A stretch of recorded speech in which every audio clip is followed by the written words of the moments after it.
సమయంలో సహకరించినటువంటి సోదరులకు వందలు తెలియపరుస్తూ ఉన్నాను. మరి సమయాన్ని వ్యర్థపరచుకున్నట్లు మరి సమయంలో మన మధ్యన మనం పిలుచుకున్నటువంటి దైవ సేవకులు మరి పడాల శాస్త్రి గారు వచ్చి దేవుని వాక్యం అందించాలని సమయం వర్తిస్తుంది. అందరూ కూడా చెప్పండి.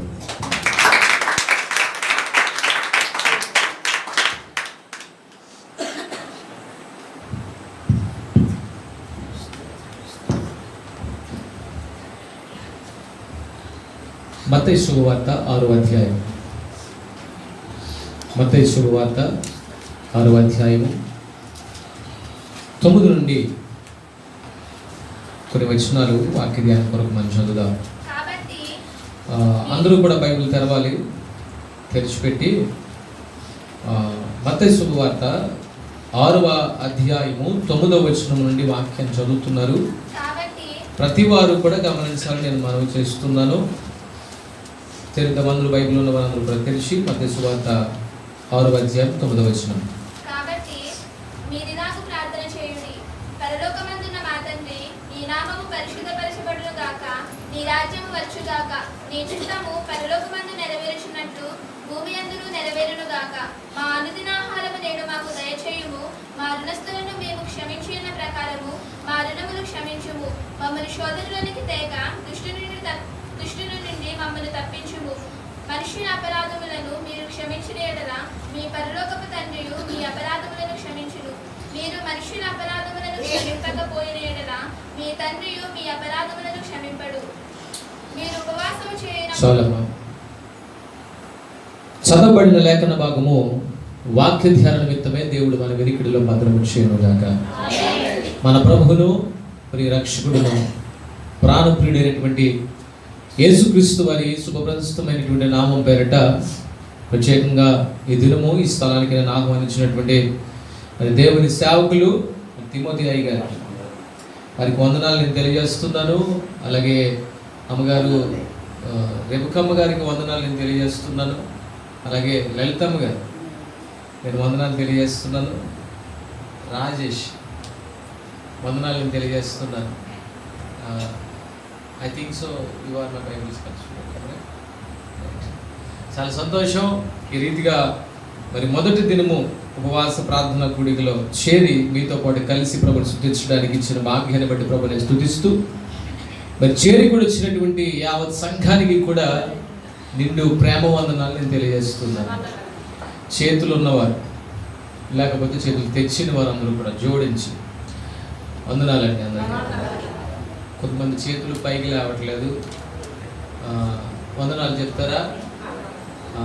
కొంచెం నోరు తెరిచి చెప్పండి. రైట్, సంతోషం.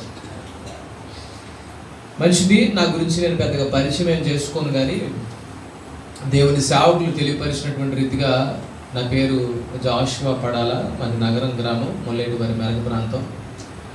దేవునికి మహిమ కలుగునుగాక. మంచిది. మనం చదివినటువంటి లేఖన భాగాన్ని పరిశీలన చేసినప్పుడు యేసుక్రీస్తు ప్రభుల వారు శిష్యులకు నేర్పించినటువంటి ప్రార్థన మనకు కనబడుతుంది. రైట్. యేసుక్రీస్తు ప్రభుల వారు కొండ మీద కూర్చుని ఆయన ప్రసంగం చేయటం మొదలుపెట్టాడు. మనందరికీ తెలుసు మత్తయి సువార్త 5వ అధ్యాయము 6వ అధ్యాయము 7వ అధ్యాయము ఏ ప్రసంగం అని తెలుసు మనకి? కొండ మీద ప్రసంగాలని మనకు తెలుసు. కనుక ఇక్కడ చాలా మంది తలలు పండిపోయిన వాళ్ళు ఉన్నారు, పండిపోయినా తెలియకుండా రంగేసిన వాళ్ళు ఉన్నారు. మెట్టికి ఎవరైనప్పటికీ కూడా ఒక మాట చెప్తారు, కొండ మీద ప్రసంగం అంటే చాలాసార్లు టీవీల్లో సినిమాల్లో చూపించినట్టు ఆయన కొండెక్కి చేసిన ప్రసంగం కాదు. అది ఆత్మీయ స్థితిలో, ఆత్మీయ స్థాయిలో ఒక ఉన్నతమైనటువంటి బోధన దేవుడు శిష్యులకి చేశాడని చెప్పడానికి అది కొండ మీద ప్రసంగం అని చెప్పారు. అంటే ఆత్మీయ భక్తి జీవితంలో నువ్వు ఎంత ఎదిగితే ఆ విషయాలు నీకు అర్థమవుతాయి. మత్తయి సువార్త 5వ అధ్యాయాన్ని పరిశీలన చేయగలిగితే అక్కడ అంటాడు, దొంగతనం చేయొద్దు అన్నాడు. అవునా? నరహత్య చేయొద్దు అన్నాడు.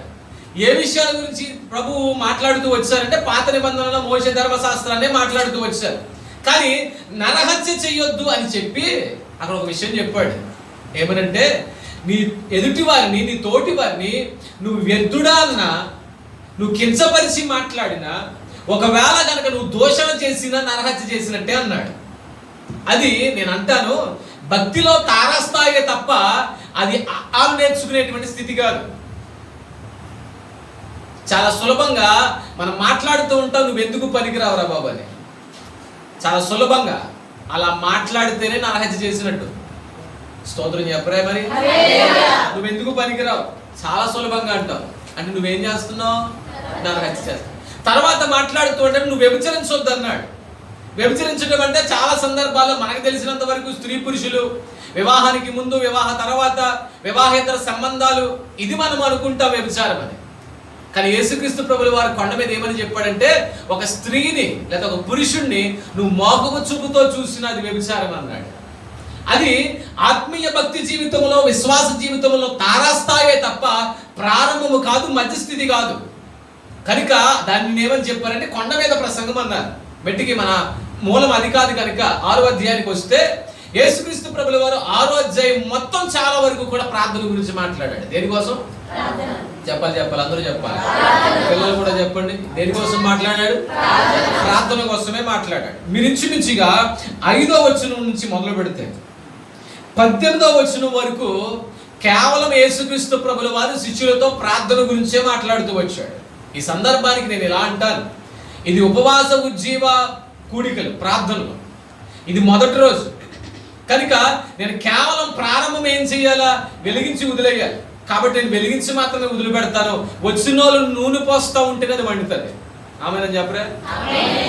నేను మళ్ళా చెప్తున్నా, నేను వెలిగించి మాత్రమే వెళ్తాను. వచ్చిన వాళ్ళందరూ నూనె పోస్తేనే అది ప్రజ్వలిస్తుంది. దయచేసి ఈ విషయాలు చాలా జాగ్రత్తగా గమనించాలి.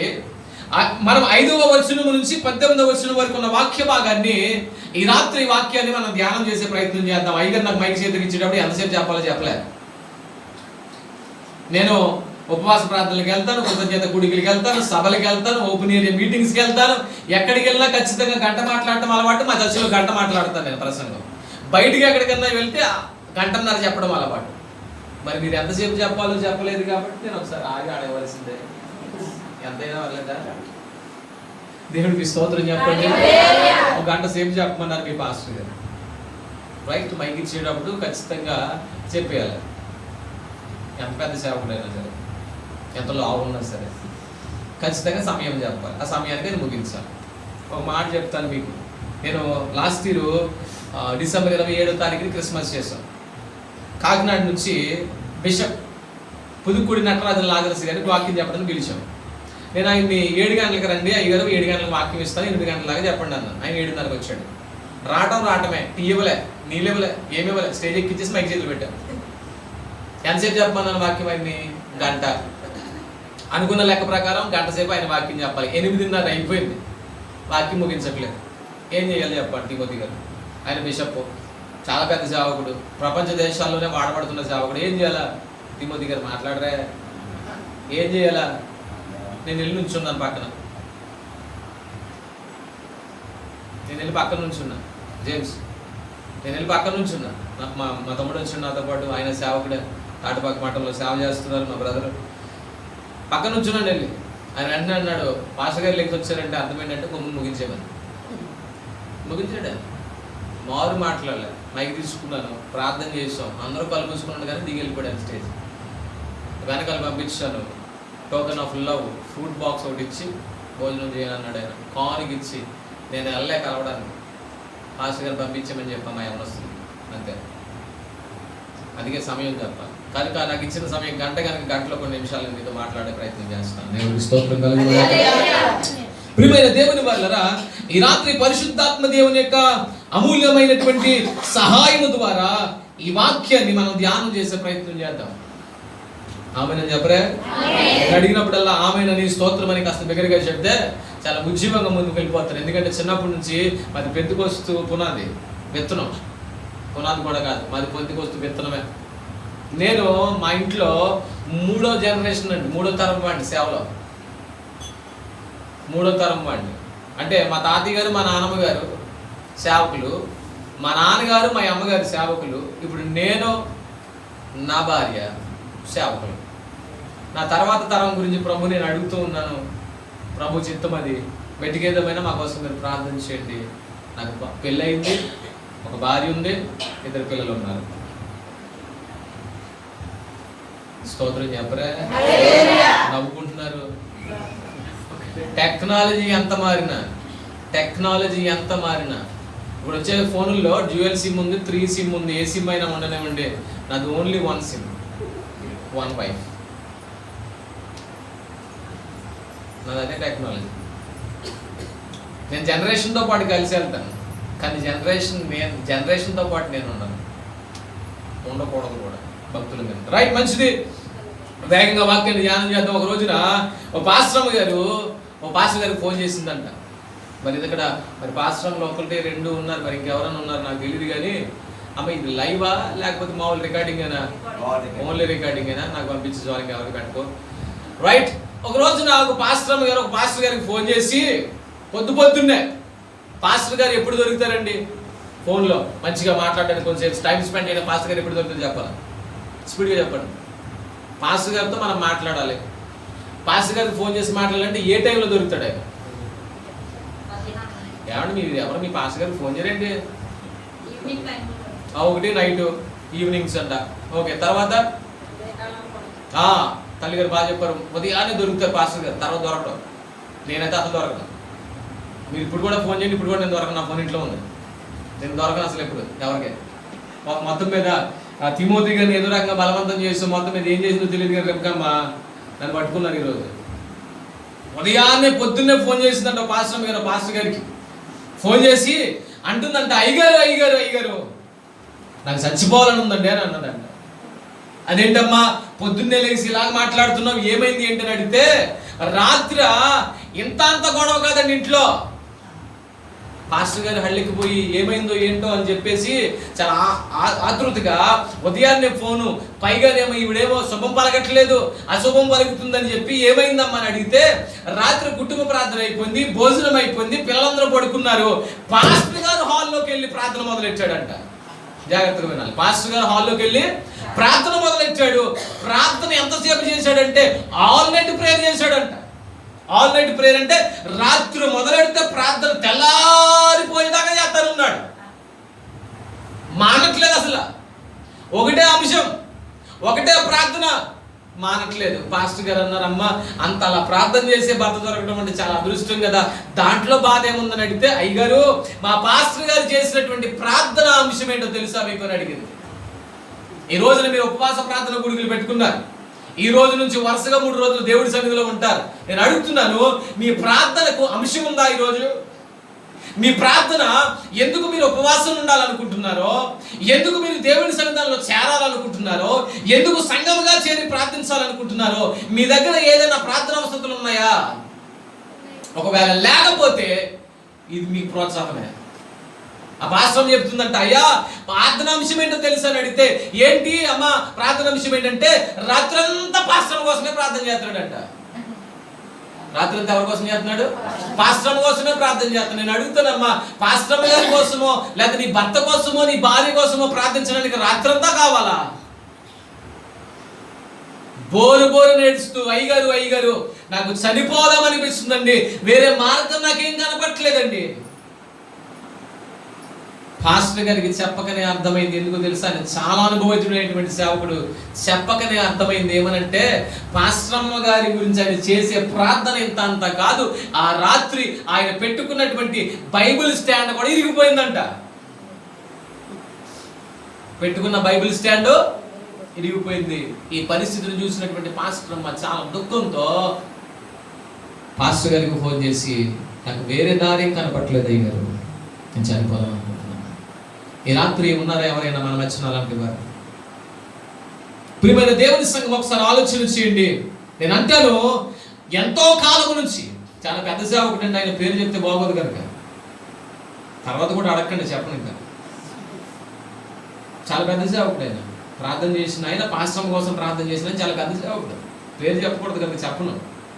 నేను అంటాను, ఎంతో కాలం నుంచి సేవ చేస్తూ, ఎంతో కాలం నుంచి ప్రభువులో ఉండి, ఎంతో కాలంగా ఎన్నో ఆత్మలు నడిపించినటువంటి పాస్టర్ గారికి నేను అంటాను, రాత్రంతా ఎలా ప్రార్థన చేయాలో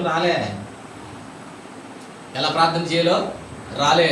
నేను అంటాను, ఈ రోజున విశ్వాసిగా భక్తి జీవితంలో కొనసాగుతున్నప్పుడు మరి లేదా నిన్న మారావో మొన్న వారవో నెల అయిందో సంవత్సరమైందో ఎంతకాలమైందో తెలియదు, కానీ నీకు ప్రార్థన చేయటం వచ్చిందా అనేది నా ప్రశ్న. నీకు ప్రార్థన చేయటం వచ్చిందా? రెండోసారి చూద్దాం మనం ప్రార్థన ఎలా చేయాలి. మనం చదివినటువంటి వాక్య భాగాన్ని ఒకసారి వచ్చి అంటే మత్తయి సువార్త 6వ అధ్యాయము 5వ వచనాన్ని ఒకసారి చదువుదాం. మరియు మీరు ప్రార్థన చేయనప్పుడు వేషధారుల వలె ఉండొద్దు, మనుషులకు కనబడవలనని సమాజ మందిరములలోను వీధుల మూలలోనూ నిలిచి ప్రార్థన చేయటం వారికి ఇష్టము, వారు తమ ఫలము పొంది ఉన్నారని నిశ్చయముగా మీతో చెబుతున్నాను. అందరూ తలలు ఎత్తి నా వైపు చూడాలి. అందరూ తలలు ఎత్తి నా వైపు చూడండి. మొదటి ప్రార్థన నేను అంటాను ఇలాగా, వేషధారి ప్రార్థన. చెప్పండి, గట్టిగా చెప్పరా? రైట్, ఎంత గట్టిగా మాట్లాడాలి. మొదటి ప్రార్థన ఏ ప్రార్థన? వేషధారి ప్రార్థన. వేషధారులు అంటే ఎవరు? వేషధారులు అంటే ఎవరు అమ్మా? లోపల ఒకటి ఉంటది, బయట ఇంకోటి ఉంటది. దేవుడు ఏమంటున్నాడంటే ఈ వేషధారి ప్రార్థన అంటే బయటకు ఒకలా ఉండి లోపల ఒకలా ఉండే వారి ప్రార్థన దేవుడు వినడు. ఈ రాత్రి దేవుని సంఘమా, దేవుని సంఘములో ఉన్నావో, సంఘములో ఉన్నావో, సమాజంలో ఉన్నావో నాకు తెలియదు, కానీ నువ్వు ఎలాంటి భక్తి జీవితాన్ని కొనసాగిస్తున్నప్పటికీ నువ్వు చేసే ప్రార్థన దేవుడు వినాలి అంటే నీలో వేషధారణ ఉండకూడదు. ప్రభులు వారు మాట్లాడుతూ శిష్యులతోటి, వేషధారులు ప్రార్థన చేస్తున్నారంటే ఎలా ప్రార్థన చేస్తున్నారు? సమాజ మందిరాల్లో చేరి ప్రార్థన చేస్తున్నారు, వీధిలో నిలబడి ప్రార్థన చేస్తున్నారు, మూలలో నిలబడి ప్రార్థన చేస్తున్నారు. ఎవరి కోసం చెప్తున్నాడు యేసయ్య అనంటే నిజంగా వేషధారులు కాదు. ఆ రోజున యూదులు అనబడుతున్న వారు ఎవరైతే ఉన్నారో వారు ప్రార్థన ఎలా చేస్తున్నారంటే ప్రజలకు కనబడాలని, ప్రజల మెప్పు పొందుకోవాలని. మన వాడుక భాషలో చెప్పనా, విశ్వాస జీవితంలో బలముగా నాటబడి స్థిరపరచబడినటువంటి వారు, విశ్వాస భక్తి ఆత్మీయ జీవితంలో డాంబికమల్లిగిపోయినటువంటి వారి ప్రార్థన గురించి ప్రభు మాట్లాడుతున్నాడు. ఈ రాత్రి ఒకవేళ గనుక విశ్వాస జీవితంలో చాలా సంవత్సరాలు అయిపోతుంది, ఆత్మీయ భక్తి జీవితంలో చాలా ఏళ్ళే తరాలే గడిచిపోయింది, ఒకవేళ గనుక ఇంకా ప్రార్థన చేయడం రాకపోతే ప్రభు నీతో మాట్లాడుతున్నారు ఈ రాత్రి. ప్రియమైన దేవుని సంఘం ఒకసారి ఆలోచన చేయండి. వేషధారులంట బయట నిలబడి ప్రార్థన చేస్తున్నారు, వీధులలో నిలబడి ప్రార్థన చేస్తున్నారు, సమాజ మందిరాల్లో నిలబడి ప్రార్థన చేస్తున్నారు. ఎవరి వేషధారులు అంటే యూదులు ప్రార్థన చేస్తున్నారు. సమాజ మందిరం అంటే ఈ రోజున మనం చర్చ్ అన్నాం, సంఘం అన్నాం, ఆ రోజున సమాజ మందిరం అన్నారు. పాతకాలానికి వెళ్తే సునగోగ్స్ అన్నారు. వీళ్ళందరూ ఎవరు? యూదులే. మన వాడుక భాషలో చెప్పాలంటే ఇశ్రాయేలీలే, మనకలాంటి విశ్వాసులే. వీళ్ళు ప్రార్థన ఎలా ఉందంట? వేషధారణ కింద ఉంది. ఎలాగంటే లోపల ఒకలా ఉంది, బయటికి ఇంకోలా ఉంది. మీకు అర్థమవడానికి ఇలా చెప్తాను. ఏమన్నా తెలుసా? వారు ప్రార్థన చేస్తున్నప్పుడు వారి పదజాలము చాలా అద్భుతంగా ఉంది. వారి పదజాలము చాలా అద్భుతంగా ఉంది. చాలా స్పష్టత ఉంటుంది, చాలా స్పష్టత ఉంటుంది. చాలా గంభీరమైనటువంటి పదాలు ఉపయోగిస్తారు. చాలా అలంకారప్రాయంగా మనుషుల మెప్పు కొరకు ప్రార్థన చేస్తారు. అబ్బా ఈవిడ ఎంత బాగా ప్రార్థన చేస్తుందా అన్నట్టుగా ఉంటది. కానీ ఆ ప్రార్థనలో ఉన్నటువంటి శక్తి తెలీదు. ప్రార్థనలో ఉన్న శక్తి తెలీదు. అమలారా ఇలారా నేను చెప్తున్నాను, ఈ రాత్రి ప్రార్థనలో ఉన్నటువంటి శక్తి ఏంటో నువ్వు తెలుసుకునే ఒక అంశాన్ని పెట్టుకుని ఈ 3 రోజులు నువ్వు ఉపవాసం ఉండి ప్రార్థన చేస్తే, నేను అంటున్నాను దేవుని సేవకునిగా ప్రారంభ రోజునే కొంతమంది జీవితాల్లో నువ్వు అంశం పెట్టుకున్నప్పుడే, ప్రార్థన మొదలెట్టినప్పుడే కూడికలు అవ్వకముందే దేవుడు కార్యం చేయబోతున్నాడు. కొంతమంది మీటింగ్ అవుతుండగా కార్యం చేయబోతున్నాడు. కొంతమంది జీవితాల్లో మీటింగ్ అయిన అనంతరమే దేవుడు అద్భుతం చేయబోతున్నాడు. దేవుని సేవకునిగా ఆత్మతో చెప్తున్నాను ఈ మాట. ఒక అంశం ఉండాలి. చాలా సందర్భాల్లో పదజాలం బాగానే ఉంటుంది, కానీ వారి ప్రార్థనలో ఏమి లేదంటే ఆత్మీయత లేదు. వారి ప్రార్థనలో ఏముండదంటే దేవుని శక్తి ఉండదు. ప్రభు మాట్లాడుతూ చెప్తుంటాడు కదా, వీరు పైకి భక్తి వల్ల వారే కానీ దేవుని శక్తి లేనటువంటి వారు. నేనంటాను నీ ప్రార్థన ఏంటో నాకు వినిపిస్తే నీ ఆత్మీయత ఏంటో నేను చెప్తాను. మీ ప్రార్థన ఏంటో చెప్తే మీ ఆత్మీయ స్థితి ఏంటో నేను చెప్తాను. మనం చేసే ప్రార్థనలోనే ప్రభువుకి మనకి ఎంత సంబంధం ఉంది, ప్రభువుకి మనకి ఎంత సహవాసం ఉంది, ప్రార్థనలోనే ప్రభువుకి మనకి మధ్యన ఎంత రిలేషన్ ఉందనేటువంటి తెలుస్తుంది. ప్రియమైన దేవుని సంగమా, యేసు ప్రభువు వారు మొదట మాట్లాడుతూ అంటున్నాడు, వేషధారి ప్రార్థన చేసినట్టు చేయకూడదు, లేకపోతే యూదులు ప్రార్థన చేసినట్టు చేయకూడదు. యూదులు ఎలా ప్రార్థన చేస్తున్నారంటే వాళ్ళు డాంబికంతో ప్రార్థన చేస్తున్నారు. ప్రార్థనలో గొప్ప కనబడుతుంది, ప్రార్థనలో మెప్పు కనబడుతుంది, ప్రార్థనలో అహంకారం కనబడుతుంది, ప్రార్థనలో గర్వం కనబడుతుంది. ఒక మాట నన్ను చెప్పనివ్వండి, ఈ సందర్భాన్ని ఏంటో చెప్పిన, చాలా మంది హృదయం నిండిన దాన్ని బట్టే ప్రార్థన చేస్తున్నారు. హృదయం నిండిన దాన్ని బట్టే ప్రార్థన చేస్తున్నారు. మరికొంతమంది కడుపు మంటతో ప్రార్థన చేస్తున్నారు. స్తోత్రం చెప్పరే. కడుపు మంటతోటి వాక్యం కూడా చెప్తుంది, హృదయం నిండిందని బట్టి నోరు మాట్లాడుతుందంట. ఇప్పుడు హృదయం దేనితో నిండిపోయింది నీకు? ఇప్పుడు అదే ప్రార్థన చేస్తావు. నీకు ఇంట్లో ఏదో అవసరం ఉంది, ఆ అవసరం కోసమే పడుకుంటే, లేస్తే, తిరిగితే, ప్రయాణం చేస్తే, పని చేస్తే అంతా ఆలోచన అయితే ప్రార్థన కూడా ఏముంటది? భార్య భర్తలు ఇద్దరి మధ్యలో రోజు పోరే, విసిగి వేసారిపోయింది, సంవత్సరాలు గతించిపోతున్నాయి, ఇసుగొచ్చేసింది. ఆ మనిషి ఏ బాధతో ఉంటది? కడుపు పంటతో ఉంటది. ఈ కడుపు పంటతోనే ప్రార్థన చేస్తుంది ఆవిడ. కాదంటారా? మన మధ్యలో లేరంటారా? ఈ ప్రార్థన అంతా ఏ ప్రార్థన తెలుసా? వేషధారి ప్రార్థన. ఏ ప్రార్థన? వేషధారి ప్రార్థన. ఈ రోజు నువ్వు వేషధారివా? ఒక మాట చెప్పనా, దేవుడు వ్యభిచారినైనా క్షమిస్తాడు గాని, మళ్ళా చెప్తున్నాను, దేవుడు వ్యభిచారినైనా క్షమిస్తాడు గాని వేషధారిని మాత్రము. ఎందుకు తెలుసా? మనుషులు పై రూపాన్ని చూస్తే నేను ప్రకటించే నా యేసయ్య నీ హృదయాంతరంగ పరిస్థితిని పరిశోధించేటువంటి వాడు. చేతులు పైకి స్తోత్రం చెప్తాను గట్టిగా, హల్లెలూయా. ఆయన నీ హృదయాన్ని చూసేవాడు.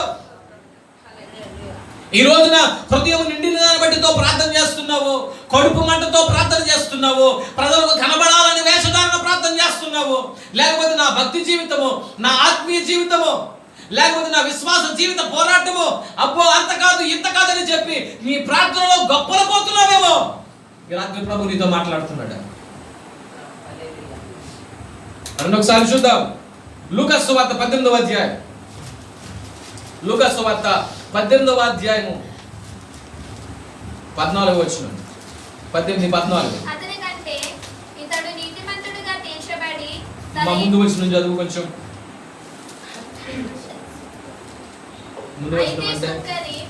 దూరముగా నిలుచుండి ఆకాశము వైపు కన్నులెత్తుటకైనను ధైర్యము చాలక రొమ్ము కొట్టుకొనుచు, దేవా పాపినైన నన్ను కరుణించుమని పలికెను.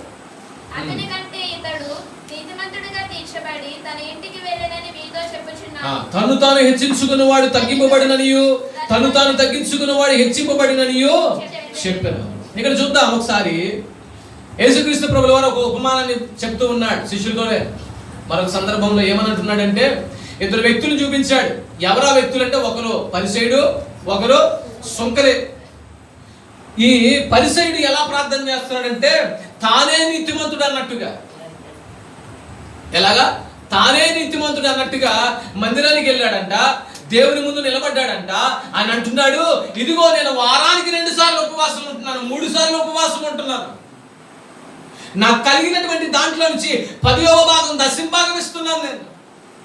నేను చోరులనైనను అంటే నేను దొంగన కాదు, నేను వ్యభిచారిని కాదు, ధర్మశాస్త్రమును నేను విని అనుసరించేటువంటి వాడిని. ప్రభువా నన్ను కరుణించయ్యా అని ప్రార్థన చేశాడు. రెండో వాడు ఎవరయ్యా అంటే సుంకరి. ఆయన ప్రార్థన చేస్తున్నాడు ఏమో తెలుసా? మందిరమును బయట నిలబడ్డాడు, చాలా దూరాన ఉన్నాడు, మోకరించాడు, తలదించుకున్నాడు. ఇలా అంటున్నాడు యేసయ్యతో ఏమో తెలుసా? అయ్యా ఆకాశము వైపు కనులెత్తి చూచుటకైనను యోగ్యత లేనటువంటి వాడిని, నేను పాపిని ప్రభువా నన్ను కరుణించమని ప్రార్థన చేస్తే యేసయ్య ఎవరి ప్రార్థన విన్నాడంట? అందరూ తల పైకి ఎత్తండి. ఎవరి ప్రార్థన విన్నాడు దేవుడు? సుంకరి ప్రార్థన విన్నాడు. ఎందుకు విన్నాడు? సుంకరి ప్రార్థనలో స్వచ్ఛత కనబడుతుంది. పుట్టుకతో మనం పాపాత్ములం, మన యొక్క ఎదుగుదలంతా పాపమే, మన జీవితము మన బ్రతుకులన్నీ కూడా పాపంలోనే కొనసాగుతున్నవే. ఒకసారి వాక్యాన్ని మనం ముందు పెట్టుకుని బేరాలు చేసుకుంటే ప్రభువు ముందు ధైర్యంగా నిలబడడానికి యోగ్యత అర్హత లేనటువంటి పాపాత్ములమైనటువంటి మనుషులం మనం. పాస్టర్ గారే కావచ్చు, పాస్టర్మ గారే కావచ్చు, సంఘ పెద్దలే కావచ్చు, సండే స్కూల్ టీచర్లే కావచ్చు, లీడర్సే కావచ్చు, యూత్ లీడర్సే కావచ్చు, స్త్రీల సహవాసం నడిపించే నాయకులే కావచ్చు, ఎవరి గురించి చెప్పు, ఏమి చెప్పినా సరే నువ్వు పాపాత్ముడు అనే విషయమే ప్రభు మాట్లాడుతున్నాడు. ప్రియమైన దేవుని సంఘమా, ఆ రోజున సుంకరి చేసిన ప్రార్థనను దేవుడు ఎందుకు అంగీకరించాడో తెలుసా? నేను పాపినే నేను ఒప్పుకున్నాడు. ఈ రోజున ప్రభు నీ ప్రార్థన ఆలకించాలంటే మొదటి ఉపవాస కూడికలో, ఈ మొదటి ప్రార్థనలో నీ పాపముల విషయమైనటువంటి ఒప్పుకోలు నువ్వు చేసుకోగలిగితేనే దేవుడు నిన్ను క్షమించి నీ ప్రార్థన ఆలకిస్తాడు. స్తోత్రం చెప్పాలి గట్టిగా. అందుకే అతిక్రమం దాచిపెట్టుకున్న వాడు వర్ధిల్లడు, వాటిని ఒప్పుకుని విడిచిపెట్టిన వాడి కనికరాన్ని పొందుతాడు. ఈ ఉపవాస ప్రార్థన కూడికలలో దేవుని కనికరం నీ మీదకి రావాలంటే నీ పాపాలను ఒప్పుకోవాలి. పరిసైడు పాపాలను ఒప్పుకోవట్లే, సుంకరి పాపాన్ని ఒప్పుకున్నాడు. ఒక విచిత్రమైనటువంటి సంఘటన మీకు జ్ఞాపకం చేయడానికి ఇష్టపడుతున్నాను. ఏంటో తెలుసా? తగ్గింపు అనేది ప్రార్థనలోనే ఉండాలి. జాగ్రత్తగా వినండి మాట. తగ్గింపు అనేది ఎక్కడ ఉండాలా? ప్రార్థనలోనే ఉండాలి. చాలా సందర్భాల్లో తను తాను తగ్గించుకున్నవాడు హెచ్చించబడతాడు, తను తాను హెచ్చించుకున్నవాడు తగ్గించబడతాడని ఈ విషయాన్ని తీసుకొచ్చి పాస్టర్ గారు బైబిల్ మోసే వాళ్ళ దగ్గరగా, పాస్టర్ గారు బైబిల్ మోసేవారి దగ్గర నాతో పాటు వచ్చినటువంటి ఆయన సేవకుడే కాబట్టి నేను మాట్లాడలేదు. కానీ నా సంఘ బిడ్డలు ఎవరైనా వచ్చారనుకోండి, నాతో పాటు ఎవరస్తులు ఎవరైనా వచ్చారనుకోండి, ఖచ్చితంగా నా బైబిల్ వాళ్ళే మోసుకురావాలి. నేను ఇక్కడ కూర్చున్నాను అనుకో, వచ్చి నాకు బైబిల్ ఇవ్వాలి, వాటర్ బాటిల్ ఇవ్వాలి. ప్రసంగం అయిపోయిన వెంటనే వచ్చి బాటిల్ నాకు ఇచ్చేసి బైబిల్ బ్యాగ్, డైరీ అన్ని పట్టుకుని వాళ్ళు వెళ్ళిపోవాలి. నేను నేర్పించే పద్ధతి అది సేవలో. ఎందుకు పాస్టర్ గారు బైబిల్ మోసుకోలేడు అని చాలా మంది చెప్తారు. తగ్గింపు ఎక్కడ ఉండాలని చెప్తుంది వాక్యము. ఈ సందర్భం దేని గురించి మాట్లాడింది? ప్రార్థన గురించి మాట్లాడింది. ఎక్కడ తగ్గింపు ఉండాలి? ప్రార్థనలో తగ్గింపు ఉండాలి. ఎంత తగ్గించుకోవాలో తెలుసా? నువ్వు మోకరించి, ప్రభు సన్నిధిలో నువ్వు మోకరించి, నువ్వు తల వంచుకుని ప్రార్థన చేస్తే నువ్వు ఎంత దిగుతావో, నువ్వు ఎంత తగ్గించుకుంటావో, ఎంతగా నువ్వు ఉంటావో, ఉపవాసం ఉంటావో, ఎంతగా ప్రభు దగ్గర నువ్వు గోదాడుతూ ఉంటావో, దేవుడు నిన్ను అంత పైకి హెచ్చిస్తాడు. నమ్మిన వారి గట్టిగా స్తోత్రం చెప్పండి. హల్లెలూయా. నువ్వు ఎంత తగ్గించుకుంటావో. నేను అంటాను, క్షమించమని అడగడానికి, ఇలా అందాం పోనీ, క్షమించమని అడగడానికి నిలబడి తలదించుకుని తప్పు అయిపోయింది క్షమించు అని అడగడానికి, మోకరించి తప్పు అయిపోయిందని క్షమించమని అడగడానికి చాలా వ్యత్యాసం ఉంది తెలుసా మీకు? నిలబడి క్షమించమని అడిగావంటే అయ్యో పాప ఈయన తప్పు చేశాడని ఫీల్ అవుతున్నాడు అని అర్థమవుతుంది. అదే మనిషి మోకరించి తలదించుకుని అయ్యా తప్పు అయిపోయింది అయ్యా క్షమించమని అడుగుతున్నాడంటే he was realising from their sins. ఆయన తన అతిక్రమముల విషయములో, తన పాపముల విషయములో ఆయన పశ్చాత్తాపడుతున్నాడు అనేటువంటి విషయం క్లియర్గా అర్థమవుతుంది. నమ్మితే స్తోత్రం చెప్పండి. ఈ రోజున ఖచ్చితముగా నువ్వు మోకాలు మీదకు వచ్చి ప్రభు దగ్గర నువ్వు ఒప్పుకోగలిగితే, నేనంటాను అంతకంటే తగ్గించుకోవడానికి ఏమీ లేదు. ఎనీథింగ్ ఇంకా తగ్గించుకోవడానికి ఏమైనా ఉంటుందంటారా? పెద్దవాళ్ళ మీద చెప్పండి, అంతకంటే తగ్గించుకోవడానికి ఏముందా? నిలబడి తప్పు అయిపోయిందని ఒప్పుకోవడానికి, మోకరించి తప్పు అయిపోయిందని క్షమించని ఒప్పుకోవడానికి వ్యత్యాసం ఉందా లేదా? ప్రియమైన దేవుని వాళ్ళ తగ్గింపు ఎక్కడో తెలుసా? ప్రార్థనలో. కొన్నిసార్లు వాక్యాన్ని ఎక్కడ పడితే అక్కడ తీసుకొచ్చి ఎవరికి ఇష్టం వచ్చినట్టుగా వారు అన్వయం చేసుకుంటున్నారు వాక్యాన్ని. అందుకనే బైబిల్ కాలేజీలు పెట్టి, మాలంటోళ్ళు పెట్టి కొంచెం బోధన బోధిస్తున్నారు. మాలంటోళ్ళు పెట్టి కొంత బోధన బోధిస్తున్నారు. ఇక్కడ ఉన్నటువంటి రెబ్కమ్మ, అంటే మీ పాస్టర్ గారు, రెబ్కమ్మ గారు, ఆవిడ నా స్టూడెంట్, ఈయన నా స్టూడెంటే, రాజేష్ గారు. ప్రియమైన దేవుని వాళ్ళని ఒకసారి ఆలోచన చేద్దాం వాక్యాన్ని. పరిసయుడు ప్రార్థన కనబడాలని, వినబడాలని ప్రార్థన చేస్తే, కానీ ఈ సుంకరి మాత్రము యేసు వింటే చాలనుకున్నాడు, దేవుడు వింటే చాలనుకున్నాడు. చాలా మంది జీవితాల్లోనండి ఏడుస్తూ ఉంటారు, ఎలుగెత్తుతూ ఉంటారు, లేకపోతే విపరీతమైనటువంటి ధోరణ కల్పించి ప్రార్థన చేస్తూ ఉంటారండి. నేను చెప్పాను కదా, నేను మూడో తరపు క్రైస్తవుడిని, సేవకుడిని, క్రైస్తవుని కాదు సేవకుడిని. ఈ సేవా విధానంలో చాలా మంది విశ్వాసులు మా ఇంటికి వచ్చి మా ఇంట్లో ఉండి మా ఇంట్లో తిని మా ఇంట్లో పడుకుని వెళ్ళిపోయే పరిస్థితులు మేము చూసాం. ఒక తల్లి ఇప్పటికీ ఆవిడ ఉంది సగినేటిపల్లిలో, సగినేటిపల్లి గవర్నమెంట్ హై స్కూల్లో టీచర్ కింద పనిచేస్తుంది ఆవిడ. ఇప్పటికీ ఉంది. ప్రతిరోజు రాత్రి పిల్లలు పడుకోబెట్టేసిన తర్వాత అందరం పడుకున్న తర్వాత మోకాలేసి మంచం దగ్గర మోకాలేసి ప్రార్థన మొదలెట్టి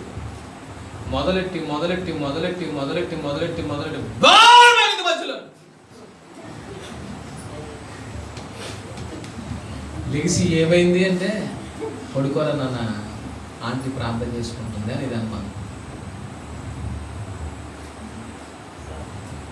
ఏ ప్రార్థన ఇది అమ్మా? ఏ ప్రార్థన ఇది?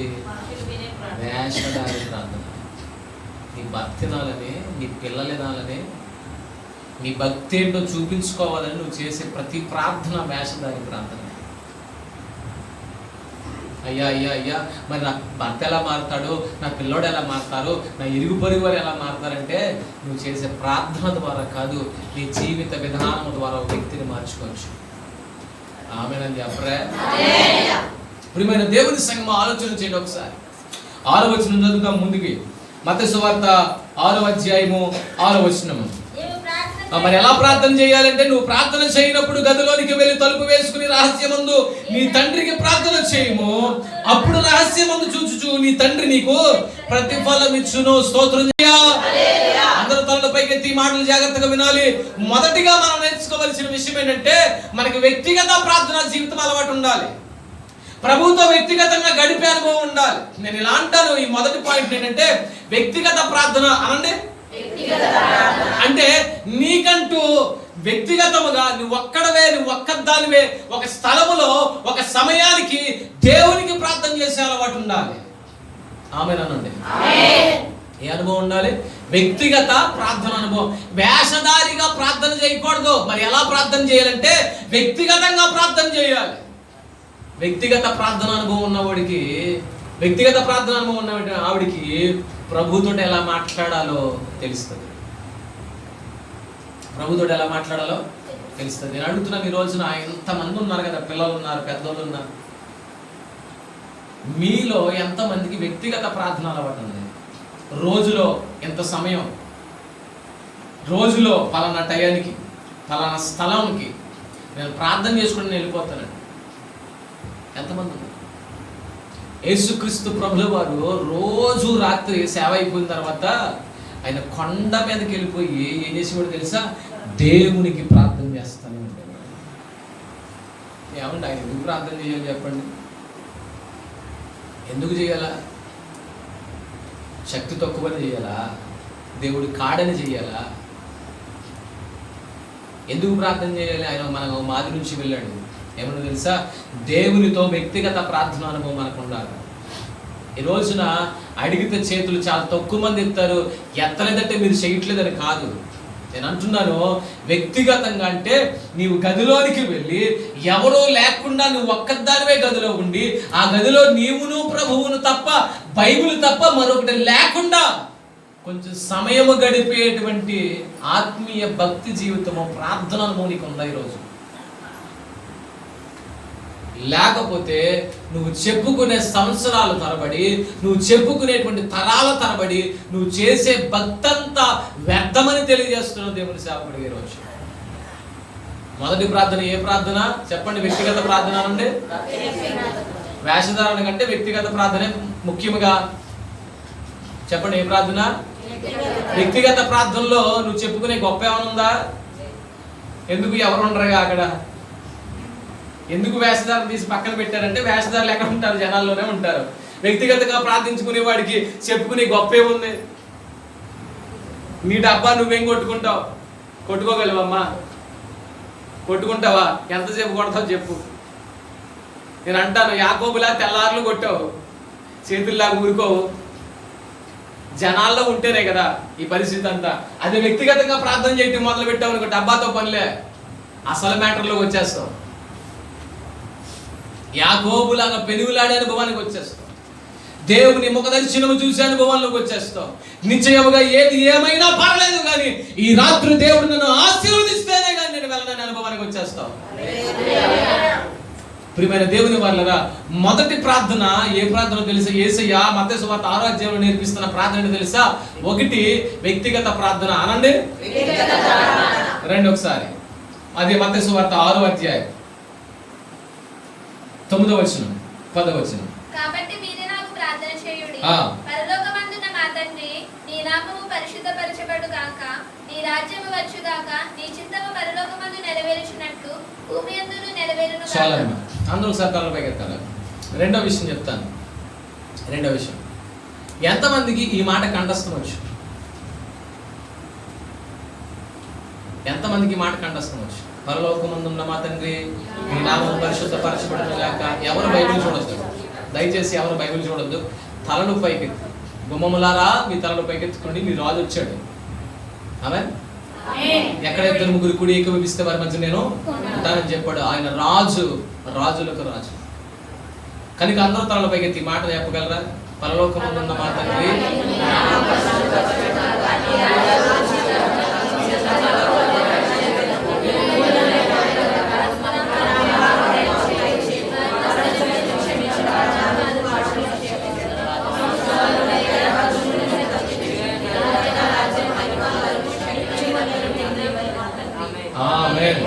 అనండి.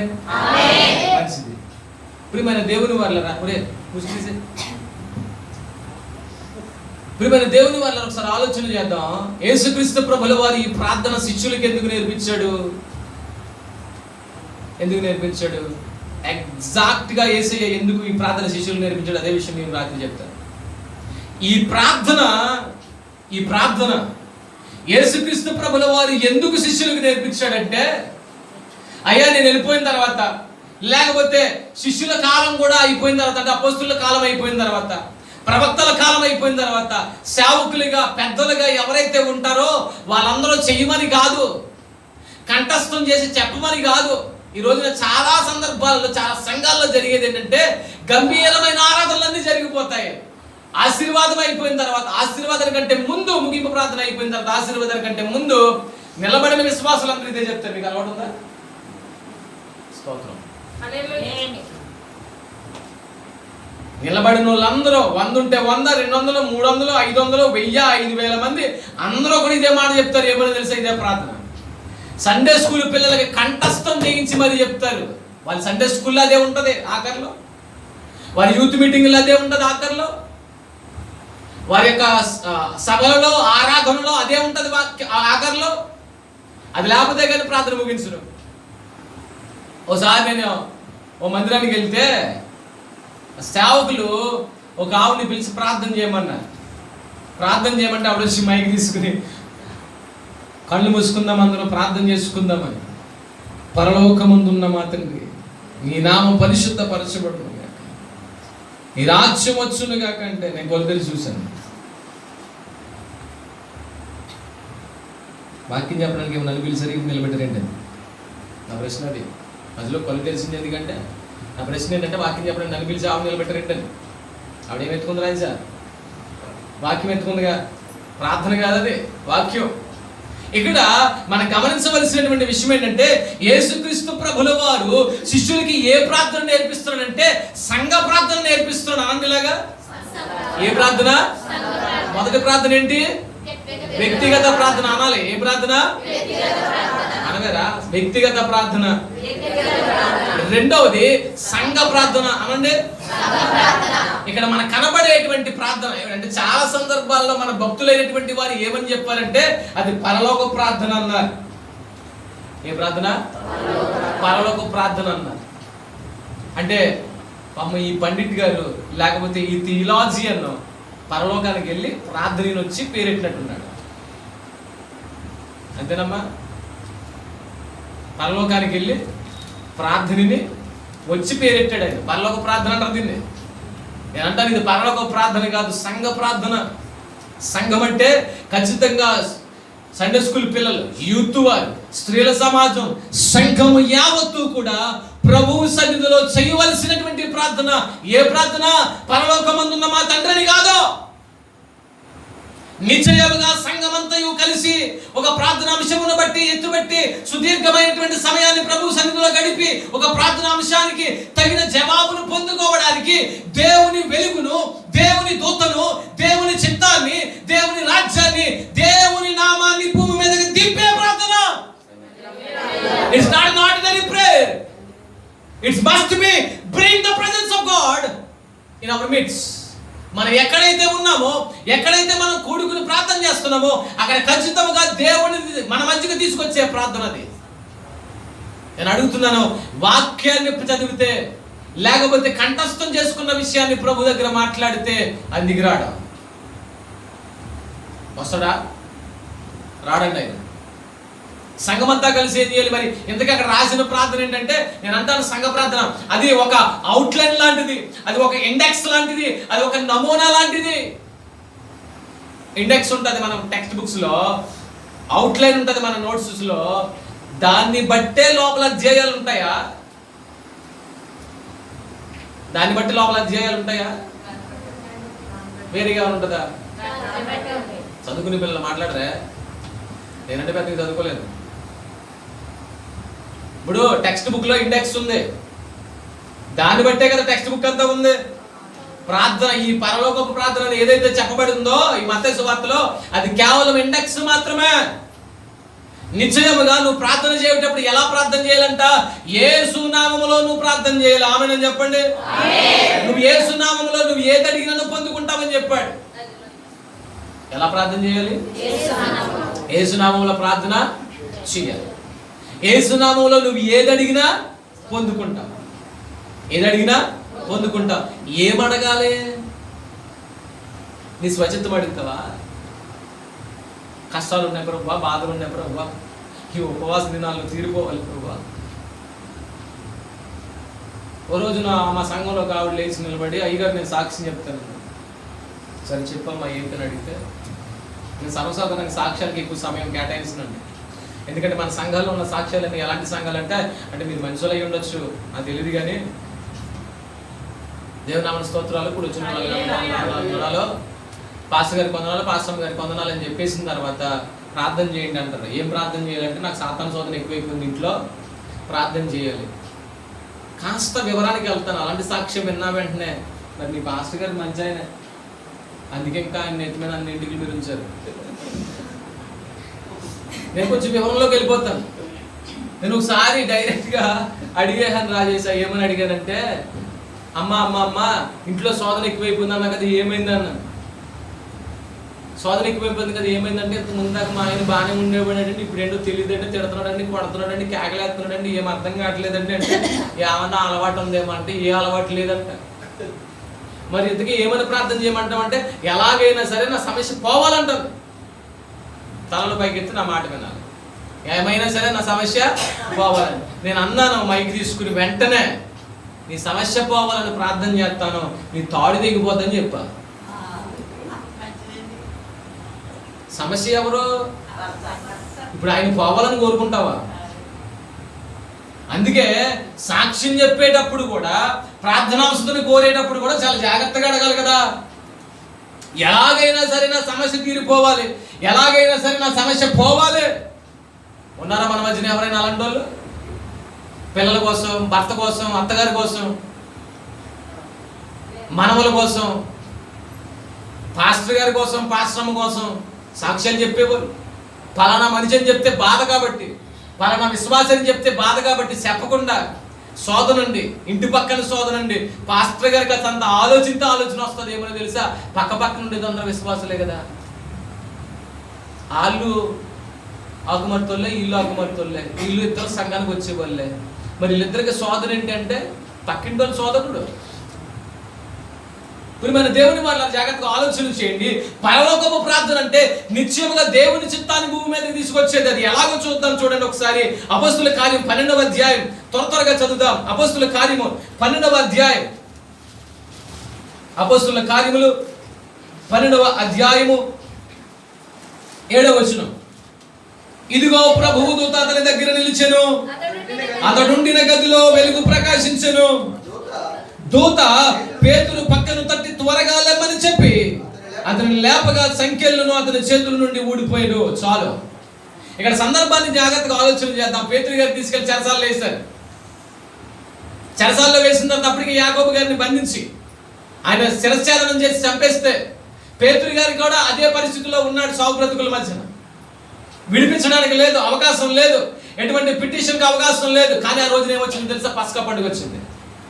పండుగ రోజులన శిక్షించడు, పండుగ రోజులన నేరస్థాపన చేయడు, పండుగ రోజులన ఒక వ్యక్తిని పట్టుకోవటం కానీ ఏమి చేయడు. పండుగ రోజున ఏం చేస్తారు తెలుసా? విడిచిపెడతారు. అనండి, ఏం చేస్తారు పండుగ రోజున?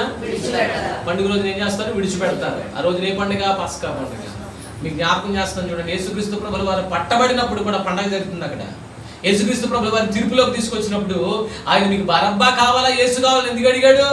పండుగల్లో ఒకరిని విడిచిపెట్టేయటము ఆనవాయితీ. ఇప్పటికీ అదే ఆనవాయితీ మనకుంది. అందుకే ఆగస్టు 15 రోజున, గాంధీ జయంతి రోజున ఎవరైనా మనసు మార్చుకున్న వాళ్ళు, బతుకు మార్చుకున్న వాళ్ళు, తీరు మార్చుకున్న వాళ్ళు, పద్ధతి మార్చుకున్న వారు, పరిశుద్ధతను చేపట్టిన వారు ఎవరైనా కనబడితే ఇప్పటికీ మన ప్రభుత్వం యావదేవ కారాగార శిక్ష విధించినప్పటికీ విడిచిపెట్టి వదిలేస్తుంది. ఇది ఎప్పుడుది? యూదుల కాలము నాటి చరిత్ర. ప్రియమైన దేవుని వాళ్ళరా, అలాంటి పరిస్థితుల్లో రాజుగారు అన్నారంట, ఏ రోజు గారు పండగ జరుగుతుంది కదా, పేతురు గారి సంగతి తర్వాత చూద్దాం అన్నాడంట. చెప్పాలి ఏమన్నాడు? పండగ జరుగుతుంది కదా, పేతురు గారి సంగతి తర్వాత చూద్దాం అన్నాడు ఈయన. ఈ రాత్రి దేవుడి సన్నిధిలో కూర్చున్నటువంటి నీ జీవితం కూడా ఎప్పుడు దొరుకుతావా, ఎప్పుడు పట్టుకుందామా, నీ సంగతి తేల్చేద్దామా అని గనక ఎవరైనా చూస్తూ ఉన్నారేమో. పేతురు గారు ఎలాగైనా సరే విడిపించబడాలి, రక్షించబడాలి, తప్పించబడాలని చెప్పి సంఘం ఏం చేసిందో తెలుసండి? అత్యాశక్తితో ప్రార్థన చేసింది. చూడండి, అదే వచనం కూడా కనబడుతుంది మనకి అక్కడ 5వ వచనం. పేతురు చెరసాలలో ఉంచబడిను, సంఘం అయితే అతని కొరకు. సంఘము అంటే ఏంటి? చెప్పాలి త్వరగా. సంఘం అంటే ఏంటి? సంఘం అంటే బిల్డింగ్ కాదు, సంఘం అంటే స్థలం కాదు, సంఘం అంటే లేకపోతే ఒక కట్టబడినటువంటి గోడలతో కట్టబడినటువంటి పరిస్థితి కాదు. సంఘం అంటే మరొకటో కాదు. సంఘం అంటే విశ్వాసులే. సంఘం అంటే విశ్వాసులు. ఈ సంఘం అంటే విశ్వాసులందరూ పేతురు గారి కోసం ప్రార్థన చేస్తున్నారు. అయ్యా, ఎలాగైనా సరే మా పాస్టర్ గారిని నువ్వు రక్షించాలి, ఎలాగైనా సరే మా పాస్టర్ గారిని నువ్వు విడిపించాలి, ఎలాగైనా సరే మా పాస్టర్ గారిని నువ్వు తప్పించాలి. ఎందుకో తెలుసా? ఇప్పటికే యాకోబుని మేము కోల్పోయాము, ఇప్పటికే నా వారిని నేను కోల్పోయానయ్యా, ఇప్పటికే నా వారిని చాలా మందిని నేను కోల్పోయానయ్యా, ఇక నేను కోల్పోవడానికి నేను ఇష్టపడలేదు అని సంఘం అంతా కలిసి మారు పేరు కలిగినటువంటి తల్లి అయినటువంటి మరియ ఇంట్లో చేరి ప్రార్థన చేయటం మొదలెడతానంటే అక్కడ వాక్యంలో రాయబడి ఉంటుంది. మీరు చదివితే ఇంటికి వెళ్ళిన తర్వాత 12వ వచనంలో అనేకులు కూడి ప్రార్థన చేస్తూ ఉన్నప్పుడు, ఏం జరిగింది తెలుసా? దేవుని వెలుగు పేతురు ఉంచబడినటువంటి స్థలానికి దిగి వచ్చిన నమ్మిన వారు స్తోత్రం చెప్పారు. ఈ రాత్రి నీ కుటుంబం కొరకు, నీ కుటుంబంలో ఉన్నటువంటి వ్యక్తుల కొరకు, మార్పు చెందని పరిస్థితుల కొరకు, మనుషుల కొరకు, గ్రామము కొరకు, సంఘము కొరకు, సమాజం కొరకు ప్రార్థన చేస్తున్నావో తెలియదు కానీ ఈ రాత్రి సంఘముగా ఒక అంశాన్ని పట్టుకుని నువ్వు ప్రార్థించగలిగితే పేతురు దగ్గరికి వచ్చినటువంటి వెలుగు, పేతురు దగ్గరికి పంపబడినటువంటి దూత ఈ రాత్రి నీ పరిస్థితుల్లోనికి దేవుడు పంపించబోతున్నాడు. నీ పాంప్లెట్ల పైన రాసుకున్నారు కదా, దేవుని వెలుగు ఉదయించబోతుంది, నీ దుఃఖ దినములు సమాప్తం కాబోతున్నాయి. ఆమేన్ చెప్పండి. దుఃఖ దినములు ఎప్పుడు సమాప్తం అవుతాయో తెలుసా? వ్యక్తిగత ప్రార్థన చేస్తూ అలవాటుగా ఉన్నా నీవు సంఘములో చేరి ప్రార్థన చేసినప్పుడు, సంఘములో చేరి ఏకీభవించి ప్రార్థన చేసినప్పుడు, సంఘముతో పాటు పరిశుద్ధులందరితో పాటు విశ్వాసులందరితో పాటు ప్రార్థించినప్పుడు కొన్ని సమస్యలండి వ్యక్తిగతంగా మనం ప్రార్థన చేసుకుంటే తీరిపోతాయి. కొన్ని సమస్యలు కుటుంబంగా ప్రార్థన చేసుకుంటే తీరిపోతాయి. కొన్ని గడ్డు సమస్యలు, కొన్ని తీరని పరిస్థితులు, కొన్ని రాని మార్పులు సంఘముగా ప్రార్థన చేసుకుంటే ఖచ్చితంగా నా యేసయ్య ఆ పరిస్థితిని మార్చబోతున్నాడు, ఆ మనిషిని మార్చబోతున్నాడు. నిశ్చయముగా ఈ బాబానగర్లో దేవుడు ఒక అద్భుతాన్ని చేయబోతున్నాడు. అయితే నువ్వేం చేయాలి తెలుసా? ఒక ప్రార్థన అంశాన్ని నువ్వు పెట్టుకోవాలా, దాని మీదనే సంఘమంతా కూడా ప్రార్థన చేయాలి. సంఘమంతా నేను అంటాను, ఎంతమందికి సంఘ ప్రార్థన అలవాటు? ఆదివారం వచ్చి వెళ్ళిపోతే కాదు, ఈస్టర్కి, గుడ్ ఫ్రైడేకి ఉపవాస ప్రార్థన గుడికిలిగే వచ్చి వెళ్ళిపోతే కాదు, క్రిస్మస్కి, జనవరికి వచ్చి వెళ్ళిపోతే కాదు. పాస్టర్ గారు ఇక్కడ నిలబడి, పాస్టర్ గారు ఇక్కడ నిలబడి పలానా రోజున పలానా కూడుకుంది, పలానా ఇంటి వారి దగ్గర ప్రార్థన ఉందని చెప్తే మానకుండా రావాలి. వచ్చి అలా ప్రార్థన చేసేదే నిజమైన భక్తి. చాలాసార్లు మనం చాలా సులభంగా మాట్లాడతాం. ఏమనంటే మా సంఘాల్లో పండగ క్రైస్తవులు ఎక్కువ. అవునా? అంటే ప్రతి ఆదివారం చర్చకొచ్చి మాట్లాడే విశ్వాసులు ఎలా మాట్లాడతారో తెలుసా? నేను 18 సంవత్సరాల నుంచి ఒక సంఘానికి సేవకుడిగా పనిచేస్తున్నాను. 5 సంవత్సరాల నుంచి 2 బైబిల్ కాలేజీలో టీచింగ్ చేస్తున్నాను. దేవుడు చిత్తమైతే, దేవుడు బలపరిస్తే నేను బైబిల్ కాలేజీ పెట్టాలని ఆశ ఉంది నాకు. ప్రియమైన దేవుని సంగమా, చాలా మంది ఆదివారం వచ్చే విశ్వాసులు అన్న మాట, నేను విన్న మాట మీకు చెప్పనా? అయ్యగారు మా చర్చిలోనండి పండగ క్రైస్తవులు ఎక్కువండి అన్నాడు. అంటే ఏంటన్నాను నేను. అంటే ఏంటంటే క్రిస్మస్కే వస్తారంట, జనవరికే వస్తారంట, ఈస్టర్కి, గుడ్ ఫ్రైడేకే వస్తారంట. మరి ఏంటి నాయన నీ బాధను అడిగితే ఆదివారం చర్చికి రారండి అన్నాడు. అప్పుడు నేను అన్నాను, ఆదివారం చర్చికి వచ్చే క్రైస్తవుడు నువ్వు క్రైస్తవుడు కాదన్నా నేను. అవునంటారా కాదంటారా? చెప్తామా? ఆదివారం చర్చికి వచ్చి వెళ్ళిపోయే వాళ్ళు కూడా క్రైస్తవులేం కాదు. ఉన్నారా? నా అమ్మ నవ్విందంటే ఉన్నారని అర్థం. ఆదివారం ప్రార్థనకు వచ్చి దేవునికి వందనం, పాస్టర్కో వందనం, విశ్వాసికో వందనం చెప్పి స్తోత్రం చెప్పి వెళ్ళిపోయే నువ్వేమి నిజమైన క్రైస్తవుడివి కాదు, క్రైస్తవురాలివి కాదు. నువ్వు చేసే భక్తి ఏమి అంత పెద్ద భక్తి ఏం కాదు. మరి ఏదండి అని అడిగితే, సంఘముగా ప్రతి కూడికలో, అంటే ఆదిమ అపోస్తుల కాలంలో వారు సహవాసము యందును, రొట్టె విరుచుట యందును ఎడతెగకుండా ఎలాగైతే ఉన్నారో, ప్రార్థన అంటే చాలు నీ ఇంటిల్లో పాతి వెళ్ళిపోతావు చూసావా, అది విశ్వాసం. ఆ ప్రార్థన అనుభవం నీకుందా? అలా ప్రార్థించినప్పుడే దేవుని చిత్తం భూమి మీద జరుగుతుంది. అలా ప్రార్థించినప్పుడే, అలా ప్రార్థన కూడికలకు, ఉపవాస కూడికలకు, లేకపోతే వార ప్రార్థనలకు, లేకపోతే కృతజ్ఞత కూడికలకు, లేకపోతే జరిగేటువంటి ప్రతి సంఘ కార్యక్రమాలకు వచ్చి నువ్వు ప్రార్థన చేస్తూ ఉన్నప్పుడే దేవుని రాజ్యం వస్తుంది, దేవుని చిత్తం జరుగుతుంది. నిశ్చయముగా దేవుని వెలుగు నీ మీద ఉదయిస్తుంది. చాలా సందర్భాల్లో అలా రాక ఆ వెలుగు మనకు లేదు. కేవలం ఆదివారం మాత్రమే, కేవలము కొన్ని కూడికలకు మాత్రమే. ప్రియమైన దేవుని సంఘమా, పరలోకపు ప్రార్థన అంటే ఏంటో తెలుసా? నిశ్చయముగా యేసు నామములో నువ్వు ప్రార్థన చేస్తుండగా దేవుని రాజ్యాన్ని భూమి మీదకి తీసుకొచ్చి దేవుని చిత్తాన్ని భూమి మీద జరిగించేదే. ఆ రోజున ఆదిమ అపోస్తుల కాలంలో పేతురు గారి జీవితంలో అదే జరిగింది. ఏం జరిగిందో తెలుసా? సంఘం అంతా అత్యాసక్తితో ప్రార్థన చేస్తున్నప్పుడు దేవుని వెలుగు వచ్చింది, దేవుని దూత దిగి వచ్చింది. నేను అంటాను, వెలుగున్న చోట యేసయ్య ఉన్నాడు, ఆమేనని చెప్పాలా? యేసయ్య ఉన్న చోట దేవదూతలు ఉన్నాయి, ఆమేనని చెప్పాలా? ఆయన ఉన్న స్థలము, దేవదూతలు ఉన్న స్థలము ఏమైంది? పరలోకమే అయింది. స్తోత్రం చెప్పండి. అది పరలోకమై అయింది. అందుకనే పరలోకము అని చెప్పిన సంఘాన్ని పరలోకముతో పోల్చాడు. ఇది ఎందుకు పరలోక ప్రార్థన అయిందో తెలుసా చెప్పమంటారా?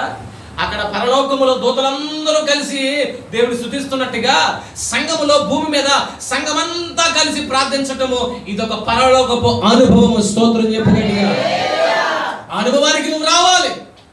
అందుకని ఈ రాత్రి ప్రభు నీతో మాట్లాడుతున్నాడు. ఎంతకాలం జరిగినటువంటి ప్రార్థన కూడికలు, ఉపవాస ప్రార్థన కూడికలు ఎలాగైపోయిందో తెలియదు, కానీ నేను అంటున్నాను, ఖచ్చితంగా వ్యక్తిగత ప్రార్థన జీవితం నీకు ఉండాలి. అలాగే సంఘ ప్రార్థన జీవితం కూడా నీకు అనుభవంలో ఉండాలి. ఉందా? లేకపోతే ఆదివారమే వస్తున్నావేమో, పండగ క్రైస్తవుడిగానే ఉండిపోయావేమో, మీ వాడికి నేనే మాట్లాడతాను పోయి పండగ క్రైస్తవుడిగానే ఉన్నావేమో, ఆదివారం మాత్రమే ఉన్నావేమో, శుక్రవారం కనబడవేమో, బుధవారం కనబడవేమో, మంగళవారం కనబడవేమో. హలో, ఎప్పుడు కనబడతావు? సంఘ అనుభవంలోకి వచ్చినప్పుడే నీ మీదకి వెలుగు వస్తుంది.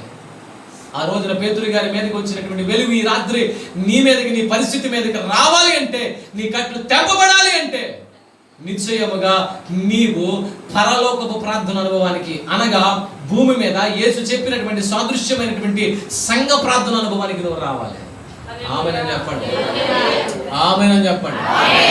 ఒకటి వ్యక్తిగత ప్రార్థన జీవితం అనండి. రెండోది సంఘ ప్రార్థన ఉండాలి, వ్యక్తిగత ప్రార్థన ఉండాలి. చివరిది నేను చెప్పి నేను ముగిస్తాను, సమయం కూడా అయిపోవచ్చింది కనుక చివరిది నేను చెప్పి ముగిస్తాను. మత్తయి సువార్త 6వ అధ్యాయం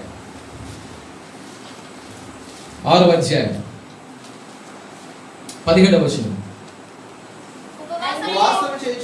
ఉపవాసము చేయుచున్నట్లు మనుషులకు కనబడవలనని కాక రహస్యమందున్న నీ తండ్రికే కనబడవలనని నీ ఉపవాసము చేయనప్పుడు నీ తలంటుకుని నీ ముఖమును చాలు. ముఖాన్ని ఏం చేయాలంట? కడుక్కోవాలంట. మూడవ ప్రార్థన ఏ ప్రార్థన? వాక్యం చదివిన వాక్యంలో ఉంది. ఏ ప్రార్థన? చూడండి వచ్చినాన్ని చూస్తే మీకు అర్థమవుతుంది కదా. ఏ ప్రార్థన? ఉపవాస ప్రార్థన అనండి. అందరూ తలల పైకి ఎత్తారు. ఈ మాట చెప్పి నేను ముగిస్తాను. ఒకటేంటి? 2 3 అసలు ఉపవాసం అంటే ఏంటి? మీరు ఇప్పటిదాకా వినే ప్రసంగం ఒక ఎత్తు అయితే నేను చెప్పేది ఒక ఎత్తు ఉంటుంది. అందుకే దేవుడు నన్ను ఎంత ఎత్తు పుట్టించాడు. స్తోత్రం చెప్పరే. పాప రాయేసి క్లాస్ రూమ్లో క్లాస్ ఇని వాక్యం ఎలా చెప్తాడు అనుకుంటున్నాడు. ప్రియమైన దేవుని వల్ల ఒకసారి ఆలోచన చేద్దాం. ఉపవాసం అంటే ఏంటి? ఉపవాసం అంటే ఏంటి?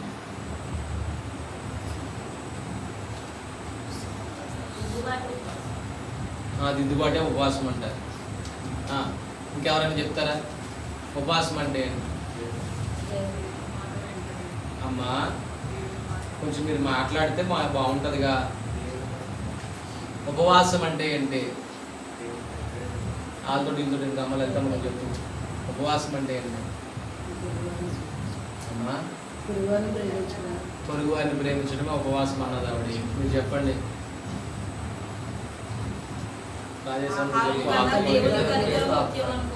అమ్మా ఆహారానికంటే దేవుడి కనికరం ముఖ్యమంటావా? రైట్. రాజేశ్వరం ఏమి తినకుండా ఏమి తాకుండా ఉండటమే ఉపవాసం అంట. ఇంకా పెద్ద ఆయన ఎవరో ఉన్నారు, నాకు ప్రార్థన చేశారు. అయ్యో మీరు చెప్పండి ఉపవాసం అంటే ఏంటో. పెద్దలు ఉన్నారు కదా, ఉపవాసం అంటే ఏంటి? ఇలా అంటాను నేను. ఇది ఈ సందర్భానికి మొదటి మీటింగ్ కాబట్టి ఇలా అంటాను. ఉపవాసం అంటే ఉపేక్షించుకోవాలా? అంటే ఉపేక్షించుకోవటం. వాసము అంటే దగ్గరగా ఉండడం. అంటే నేను చెప్పే మాట స్లైడ్గా మీకు అనిపించినా అది కాదు. నేను చెప్తాను చూడాలి జాగ్రత్తగా. అంటే మనం ఉపేక్షించుకోవాలి, విడిచిపెట్టాలి, మానేయాలి, ఉపవాసం ఉండాలి. చాలామందికి ఉపవాసం అంటే ఏమనుకుంటారంటే తింటం మానేయడం అనుకున్నారు. ఏమనుకున్నారు? అమ్మ సార్ అందరూ తలపైకి ఎత్తండి. ఇది చాలా ప్రాముఖ్యం. ఉపవాసం అంటే ఏమనుకున్నారు? తింటం మానేయడం అనుకున్నారు చాలామంది. తింటం మానటం కాదండి. ఉదయాన్నే లేచిన తర్వాత తినటం కోసం నువ్వు ఎంత సమయాన్ని అయితే కేటాయిస్తూ ఉన్నావో ఆ సమయాన్ని తింటం మానేసిన చేసుకునే పనే ఉందా?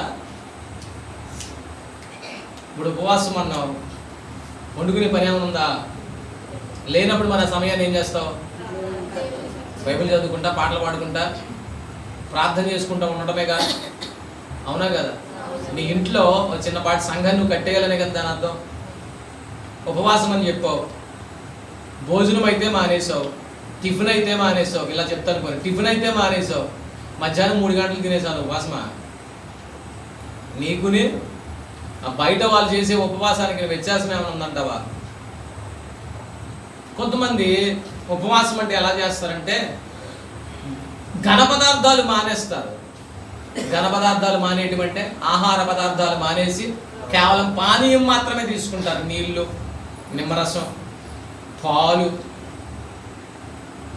మొన్న మధ్యన ఉపవాస ప్రార్థనని పిలిస్తే నేను ఉపవాసం ఉంటాను ఇక నాకు బాగా ఇష్టం ఉపవాసం ఉండటం అంటే. నేను ఏం తిన్నంటే ఆయన ఏం చేయడంటే సర్లే అని చెప్పేసి ఒక బాటిల్ కొనిచ్చాడు. ఏంటంటే అని అడిగితే జ్యూస్ అంట. ఏ జ్యూస్ అంటే దానిమ్మ జ్యూసు. దాంట్లో ఎంత ప్రోటీన్స్, ఎంత మినరల్స్, ఎంత ఆరోగ్యం ఉంటుందో తెలుసా? పాలు లిక్విడైజేషన్ అన్నారు దాన్ని. ఆహారం మానేసేసేది కొంతమంది ఏంటంటే అసలు ఏమి తినరు, నీళ్లు తాగరు, ఏమి తినరు, ఉమ్ము కూడా మింగన ఉపవాస ప్రాంతాలు కూడా ఉన్నాయి. ఉమ్ము కూడా మింగరు. మన లాలాజలం వస్తుంది కదా, నోట్లో ఊరుతుంది కదా, అది కూడా మింగరు, ఊసేస్తారు వీళ్ళు. ఆ ఉపవాసం కూడా ఉంది. ఇక్కడ వాక్యం చెప్పే ఉపవాసం ఏంటి? అసలు ఈ 3 రోజులు మీరు ఏముండాలి? ఇప్పుడు చెప్పాలా? ఉపవాసం ఉండడం అంటే మీరు ఏమనుకుంటున్నారు? ఇప్పుడు పొయ్యి వెలిగించకూడదు అనుకున్నారు ఇంట్లో? మీ భాష గారు అలాగే చెప్పారా? ఎవరు పొయ్యి వెలిగించడానికి వీల్లేదని ఇప్పుడు లలితమ్మ చెప్పిందా? కొన్ని అలాంటి వాళ్ళైనా ఉన్నారా? ఉంటే స్తోత్రమేగా.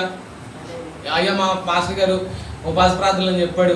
ఏంటి పరిస్థితుల్లో మా ఇంట్లో మేము పొయ్యి వెలిగించము. గత నెల 18, 19, 20 తారీఖులో ఉపవాస ప్రార్థనలు చేస్తాం మేము. మా అయిపోయినాయి ఆల్రెడీ 3 రోజులు, 7 పూటలు, 7 పాస్టర్లు. పొద్దున్న లెగుతారు, రాత్రి దాకా బాదుడే బాదుడు. 3 రోజులు కూడా మా ఇంట్లో పొయ్యి వెలిగించలే. నాకు 2 చిన్నపిల్లలు అండి, 3rd క్లాస్ 2nd క్లాస్ చదువుతున్నారు. పొయ్యి వెలిగించలేదు. ఉంటే స్తోత్రమే. అసలు పాస్టర్ గారు ఉపవాస ప్రార్థన అని చెప్పారు, మీటింగ్ వెళ్ళాలని చెప్పి మనిషి కోసం వచ్చినట్టుగా ఉన్నారు మీరు. ఎంతమంది దేవుడి కోసం ఉన్నారు ఈ రాత్రి? ఉపవాసము అంటే మనము విడిచిపెట్టవలసినటువంటి వాటిని విడిచిపెట్టాలి. భోజనం మానేట్టు విడిచిపెట్టడం కాదు. అందుకే యెషయా గ్రంథం 58వ అధ్యాయంలో అంటాడు, మీరు ఇంటికి వెళ్ళిన దాన్ని చదవండి. యెషయా గ్రంథం 58వ అధ్యాయము 3 నుంచి 8 వచనాలు. యెషయా గ్రంథం 58వ అధ్యాయం 3 నుంచి 8 వచనాల్లో ఉపవాసం అంటే ఏంటో, ఉపవాసం అంటే ఏమి కాదో చెప్తున్నాడు. చదవద్దుగా, నేను చెప్తాను టూకీగా చూడండి. ఉపవాసం ఉన్నప్పుడు ఏం చేయకూడదంటే ప్రాణాన్ని ఆయుసు పెట్టుకోకూడదంట. ఇప్పుడు ఏం చేద్దానంటే ఉపవాసం ఉండి వంట చేయటం మానేస్తుంది కానీ బట్టలు తుట్టం మానదు. కాల్లో పడి ఈ టైం అంతా ఖాళీగా, రోజంతా వండుకునే పని లేదు కదా, తోముతూనే ఉంటుంది, ఉతుకుతూనే ఉంటుంది, బాధతోనే ఉంటుంది. ప్రాణాన్ని ఆయాసపరుచుకోకూడదంట, వ్యాపారం చేయకూడదంట, పని వారి చేత కఠినమైన పనులు చేయించకూడదంట, కలహపడకూడదంట. ఎంతమంది వచ్చారు కలహపడి ఈరోజు? ఇంట్లో దెబ్బలాడి ఎంతమంది వచ్చారు ప్రార్థనకి రాత్రి? వివాదానికి వెళ్ళకూడదు, అన్యాయంగా గుద్దులాడకూడదంట. ఉపవాసం అంటే ఏంటో తెలుసా? అన్యాయంగా గుద్దులాడకూడదు, కలహం ఆడకూడదు, వివాదానికి వెళ్ళకూడదు, పని వారి చేత కఠినమైన పనులు చేయించకూడదు, వ్యాపారం చేయకూడదు, ప్రాణం ఆయాస పెట్టుకోకూడదు. ఇలాంటి ఉపవాసము కాదు ప్రభు కోరుకునేది. ఇటు ఉపవాసం నాకు అనుకూలమా అని రాస్తాడు యెషయా గ్రంథంలో. మరి ఎలా ఉండాలి ఈ ఉపవాసం అని అంటే, యెహోవా దేవుడే యెషయా గ్రంథంలో మాట్లాడుతున్నాడు. ఏమన్నా తెలుసా? ఉపవాసం అంటే ఏంటో తెలుసా? వస్త్రాలు లేనటువంటి వారికి వస్త్రాలు ఇవ్వాలి. స్తోత్రం చెప్పండి. పేదలను కటాక్షించాలి. స్తోత్రం చెప్పండి. నీ ఆహారం ఆకలి కొనిన వారికి పెట్టాలి. స్తోత్రం చెప్పండి. కాడిని వెలగొట్టాలి, వారిని విడిపించాలి, కాడి మారు మేకలను తీయాలి, దుర్మార్గపు కట్లను తెంపాలి. స్తోత్రం చెప్పండి. చివరి మాట, నీ రక్త సంబంధి కంటే మొఖం తిప్పుకోకూడదు. ఎవరికి? రక్త సంబంధికి ముఖము తిప్పుకోకూడదు. ముగింపులో మిమ్మల్ని మీకు అదిరిపోయే ఒక మాట చెప్తాను, ₹1 మాట, జాగ్రత్త వినాలి. రక్త సంబంధం అంటే ఎవరండి? మన పిల్లల. రక్త సంబంధులు అంటే ఎవరు? మన పిల్లల, లేకపోతే మన అన్నదమ్ముల, అక్క చెల్లెళ్ళ? మామూలుగా అసలు రక్త సంబంధం అనుకుంటే మనం అనుకునేది అదే కదా. మరి సంఘములో క్రీస్తు యేసు రక్తము ద్వారా కడగబడిన మనందరం ఎవరమో రక్త సంబంధులమే కదా. మరి నీ విశ్వాసికి, తోటి విశ్వాసికి వచ్చిన వందనాలు చెప్పవా? వెళ్ళినప్పుడు వందనాలు చెప్తావా? రక్త సంబంధి కనబడితే తలదిప్పి వెళ్ళిపోయే వాళ్ళు ఉన్నారు కదా. ఎవరే బాబు, ఈ మనిషికి కనబడటం కంటే తప్పించుకుని పోవడమే మంచిది అనుకునేవారు ఉన్నారు కదా. ఒరే బాబు, ఈ మనిషిని అనవసరంగా కదిపితే ఈ మనిషి నోట్లో నోరెట్టకూడదు అనుకునే వాళ్ళు ఉన్నారు కదా. ఈరోజు నీ సాక్ష్యం ఏంటి? తప్పించుకుని పోయే సాక్ష్యం అనేది. ఈ మనిషి నోట్లో నోరెట్టకూడదురా బాబు అనుకునే సాక్ష్యం అనేది. ఉపవాసం ఉన్నప్పుడంట నీ రక్త సంబంధికి ముఖము తిప్పుకోవద్దనండి. అసలు గొడవ జరిగేది ఆ రోజుల్లో కదా. అన్ని రోజులు బాగానే ఉంటాం. ఉపవాసం ఉన్నప్పుడే దెబ్బలాట, ఉపవాసం ఉన్నప్పుడే గొడవ, పొలైకాడ గొడవ, సరిహద్దుల్లో గొడవ, ఇంటి పక్కన గొడవ, ఇంట్లో గొడవ, కొండకాడ గొడవ, ఎక్కడ పడితే అక్కడే గొడవలేగా. నీ రక్త సంబంధికి ఏం చేయకూడదంట? ముఖము చాటేయకూడదు.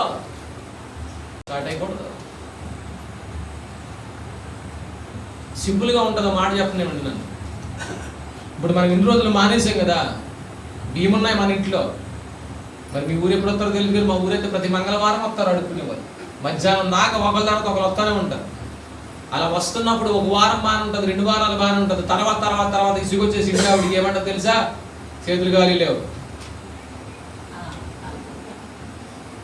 మళ్ళారా అమ్మ అన్నారా, విన్నారా? ఒకటి ఆయనైనా ఉండాలి, లేదా వినైనా ఉండాలి. నేను చెప్తున్నాను, నువ్వు మళ్ళా రమ్మన్నమాట, చేతులు ఖాళీ లేవన్నమాట. వాడు విని ఇక్కడ కాకపోతే ఇంకో ఇంటి దగ్గర అని చెప్పి మనసు సర్దుకుని వెళ్ళిపోయాడేమో, కానీ విన్నవాడు కాయన సర్దుకోవడం. ఎంతో కాలం నుంచి విశ్వాసంలో ఉందలే, సంఘ పెద్దలే, లేకపోతే అదిలే ఇదిలే అని చెప్పేసి ఆయనకి ఏముండదో. తీర్పు దినాన నిలబెట్టినప్పుడు, ఇదిగో ఆకలి కొనిన వారికి నువ్వు నాకు ఆహారం పెట్టలే, వస్త్రహీనుడిగా ఉన్నప్పుడు నాకు వస్త్రం ఇవ్వలే, నువ్వు పేదల్ని కటాక్షించలేదు కాబట్టి పరలోక రాజ్యం లేదని నీకు చెప్తున్నాడుగా. సింపుల్గా మనం ఏమంటామంటే, లేదండి. అంతకంటే గొప్ప మాట చెప్పమంటారా? కొన్ని సంఘాల్లో ఉపవాస ప్రార్థన అంటే ఇంట్లో వంటలు మానేస్తారని కొన్ని సంఘాల్లోని. దీపెందుకొస్తోళ్ళు ఉన్నారు. పెందుకొస్తోళ్ళు వేరు, దీపెందుకొస్తోళ్ళు వేరు. దీపెందుకొస్తోళ్ళు అసలు ఇంట్లో ఏం వండుకోరండి. ఖచ్చితంగా వాక్యంలో చెప్పినట్లుగా బాలింతని, శిశువుని, పాడిని, పంటని అన్నిటిని ఉపవాసం పెడతారు వాళ్ళు. అలా ఉపవాసం పెట్టినప్పుడు ఆఖరి రోజున ఈ 3 రోజులు మానేసిన బియ్యం, నూనె, పప్పులు, ఉప్పులు, కొత్తిమీర, పుదీనా, జీలకర్ర ప్రతీదీ పట్టుకొచ్చి స్టేజ్ దగ్గర పెట్టారు. స్తోత్రం చెప్పట్లేదు. అది ఉపవాసం అంటే. నువ్వు ఎలాగో పిల్లికి బెచ్చమెట్టవు, కనీసం దేవుడి మందిరంలోకైనా పట్టుకొచ్చి నా సంఘం లేకపోతే నా సేవకుడు తృప్తిగా తిని మిగిలితే మాకు ఆశీర్వాదం కదా అని చెప్పి ఉపవాసం ఉన్న మీ మొక్కల్లో ఎప్పుడైనా పట్టుకొచ్చి పాస్టర్ గారికి ఏమైనా ఇచ్చావా? మీటింగ్ ఆడుతున్నారంట, నేను ఒక 500 ఇస్తాను, 1000 అనుకునే ధోరణే తప్ప. నిజమే, అయ్యగారు చెప్పినట్టు ఈ రోజున మేము ఉండమండి, ఉపవాసం ఉంటామండి అని చెప్పి నీ గాజులు నింపుకోవడానికి కాదు, ఈ 3 రోజులు మానేసినటువంటిది ఏదైతే ఉందో ప్రతిదీ పట్టుకొచ్చి మందిరంలో పెట్టాలి. అది ఉపవాసం అంటే. అలాంటి ఉపవాసం కోరుకుంటున్నాడు దేవుడు.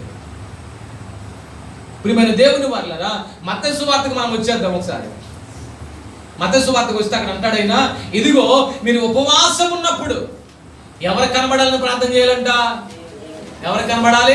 తండ్రికి కనబడాలని మీరు ప్రార్థన చేయండి, తండ్రికి వినబడేలా ప్రార్థన చేయండి అని అంటూ ఆయన అంటాడు, ఒకటి తలను శుభ్రం చేసుకోవాలా, ముఖము ఈ 2 విషయాలు చెప్పి నేను ముగిస్తాను. ఒకటి ఏం చేయాలా? తలనే, ముఖము కడుక్కోవాలి. తల శుభ్రం చేసుకోవడం అంటే ఏంటి అంటే, ఇప్పుడు పాత రోజుల్లో చెప్తూ ఉండేవారు, అంటే నేను ఇలా కనబడుతున్నాను కానండి, నాకు 3 పదులు దాటి చాలా సంవత్సరాలు అయింది. 3 పదులు దాటి చాలా సంవత్సరాలు అయింది. చాలా కాలం నుంచి ఉన్నాను, చాలా తరాల చూశాను. ఉపవాసం అనగానే పొద్దున్నే లేచి తలస్నానం చేసి ఉతికిన బట్టలు కట్టుకుని బైబిల్ పట్టుకుని ఒక గదిలోకో ప్రార్థన మందిరంలోకో వెళ్ళిపోయే ప్రార్థన మనకు తెలుసు.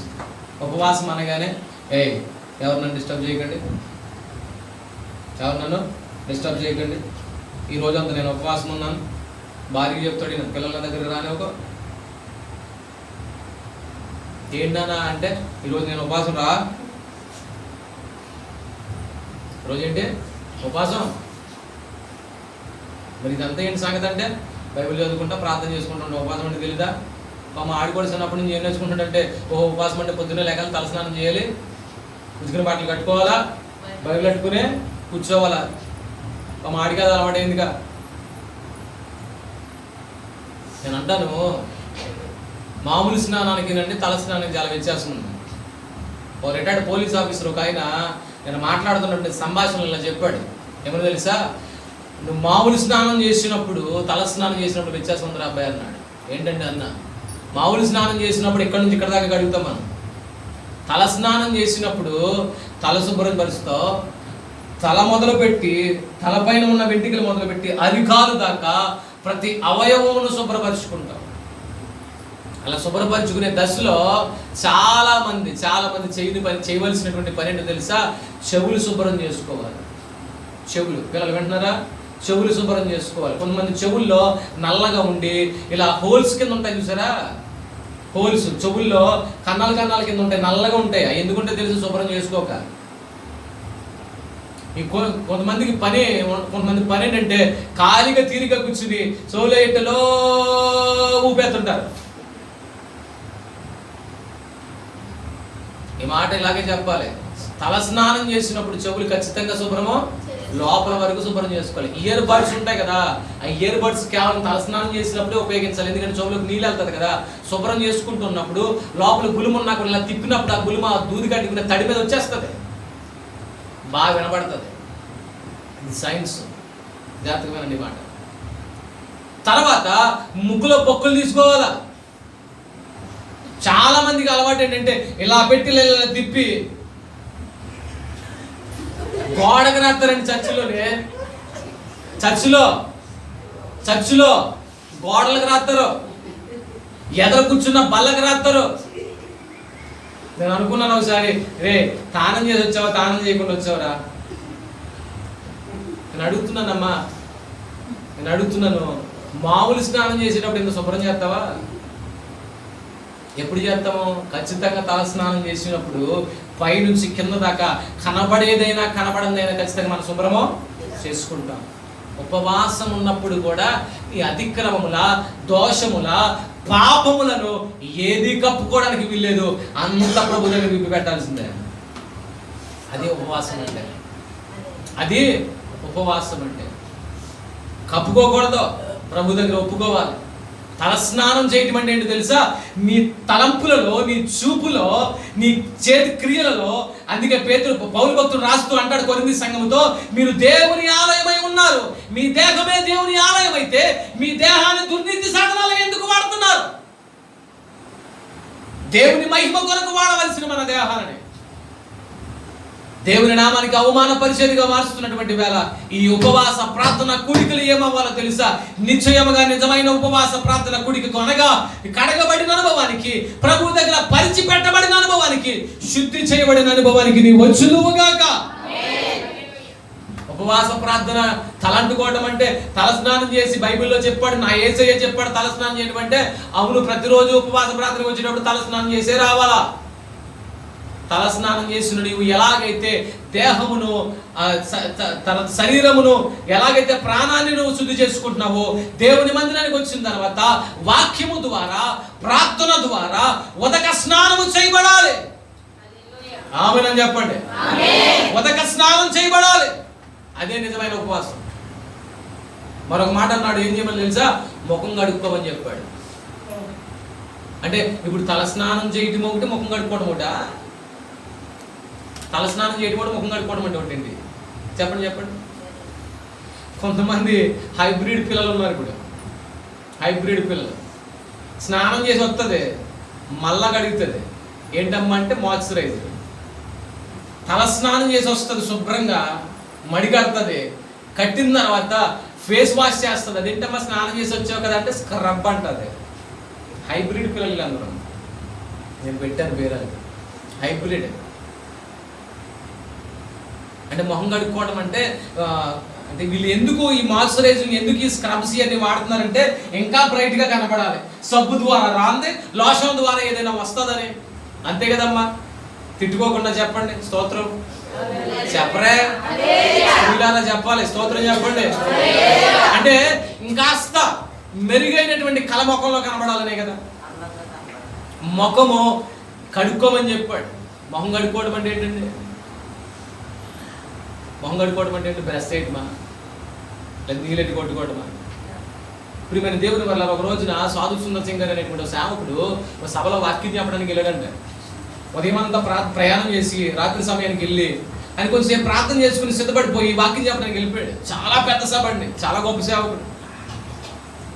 ఆయన వాక్యం చెప్తుంటే ఆవిడ దూరంలో ఒక యవనస్తుడు కూర్చుని, పాస్టర్ గారు ఒక దీక్షణంగానే చూస్తున్నాడంట, నేను మిమ్మల్ని అడగాల్సి వస్తుంది, నా వంక చూడండి అని. నేను అంత అందగాని కాదు అనుకోండి, ఎక్కువ చూస్తారనుకో కళ్ళకు వచ్చేద్దాను నేను. అడగకుండానే ఆ కుర్రోడంట అలాగే చూస్తున్నాడంట పాస్టర్ గారు అనుకున్నారు. అలా చూసి వింటుంటే అబ్బాయి యవనస్తుడు చాలా బాగా వాక్యం వింటాడు అనుకున్నారు. అలాగే అనుకుంటాం మేము అందరమునే. అందుకే మీకు పేరెట్టారు బయట వాళ్ళందరూ గోరులని. అలాగ అనుకున్నాడు ఆయన. మీటింగ్ అయిపోయింది, రాత్రి ఇంటికి వెళ్ళిపోయాడు, తినేసాడు, పడుకున్నాడు. ఉదయాన్నే తలుపు కొడుతున్నారు ఎవరో. వెళ్ళి తలుపు తీసేటప్పటికి పరిచారకుడు వచ్చి అంటున్నాడు, అయ్యా మిమ్మల్ని కలవడానికి ఎవరు యవనస్తుడు వచ్చాడండి. సరే రమ్మను. వచ్చేటప్పటికి ముఖం చూసేటప్పటికి అనిపించింది ఏమో తెలుసా, రాత్రి సభలో తీక్షణంగా కన్నార్పకుండా తలపైకెత్తి వాక్యమును చాలా శ్రద్ధగా విన్నటువంటి యవనస్తుడినా. పిలిచాడు, కూర్చోబెట్టాడు, పేర్లన్నీ తెలుసుకున్నాడు, విషయం ఏంటో కనుక్కున్నాడు. అంతగా అయిన తర్వాత ఆయన అడుగుతున్నాడంట, అయ్యగారు మీరు ఏ క్రీమ్ వాడతారని అడిగాడంట. రైట్ సార్, ఏం అడిగాడమ్మా?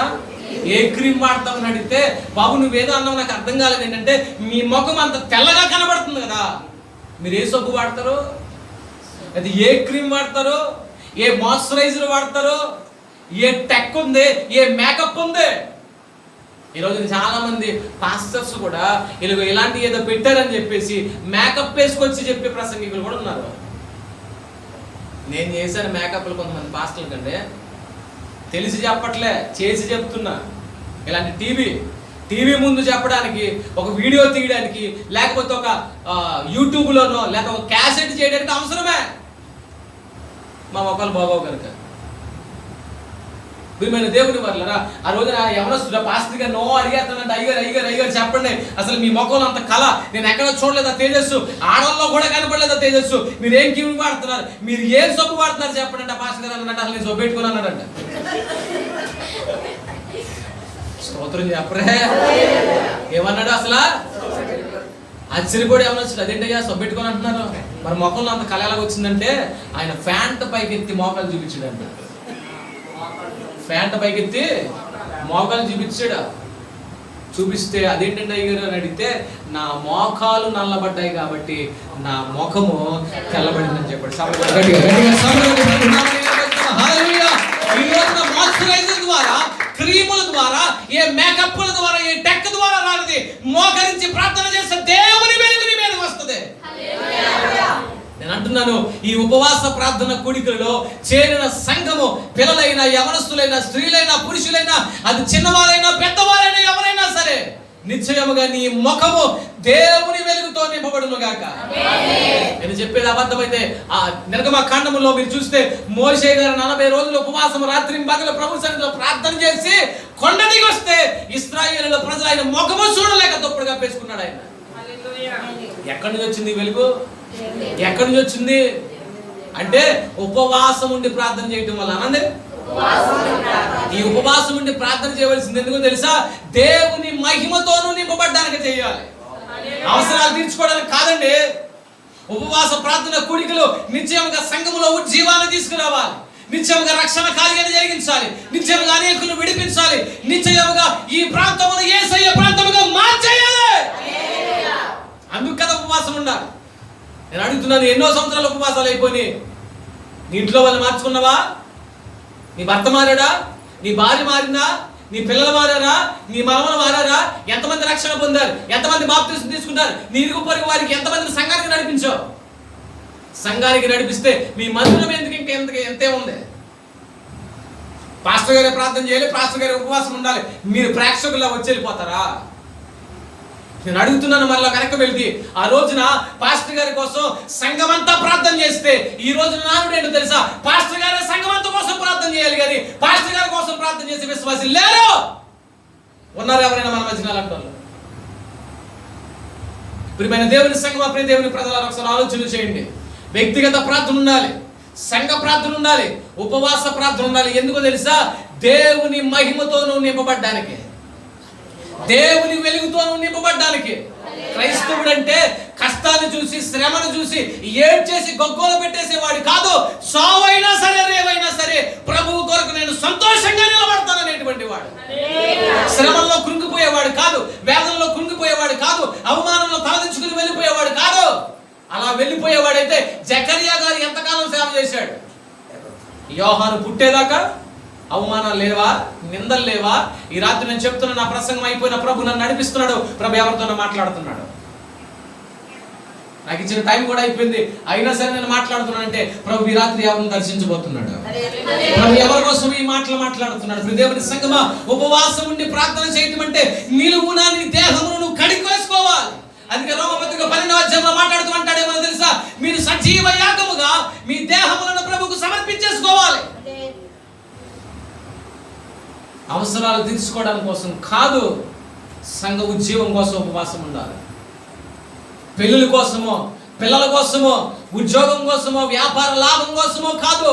ఉపవాసము నిశ్చయముగా దేవుని మహిమ, దేవుని వెలుగు చేత నువ్వు నింపబడేటువంటి ఉపవాసం నీవు ఉండాలి.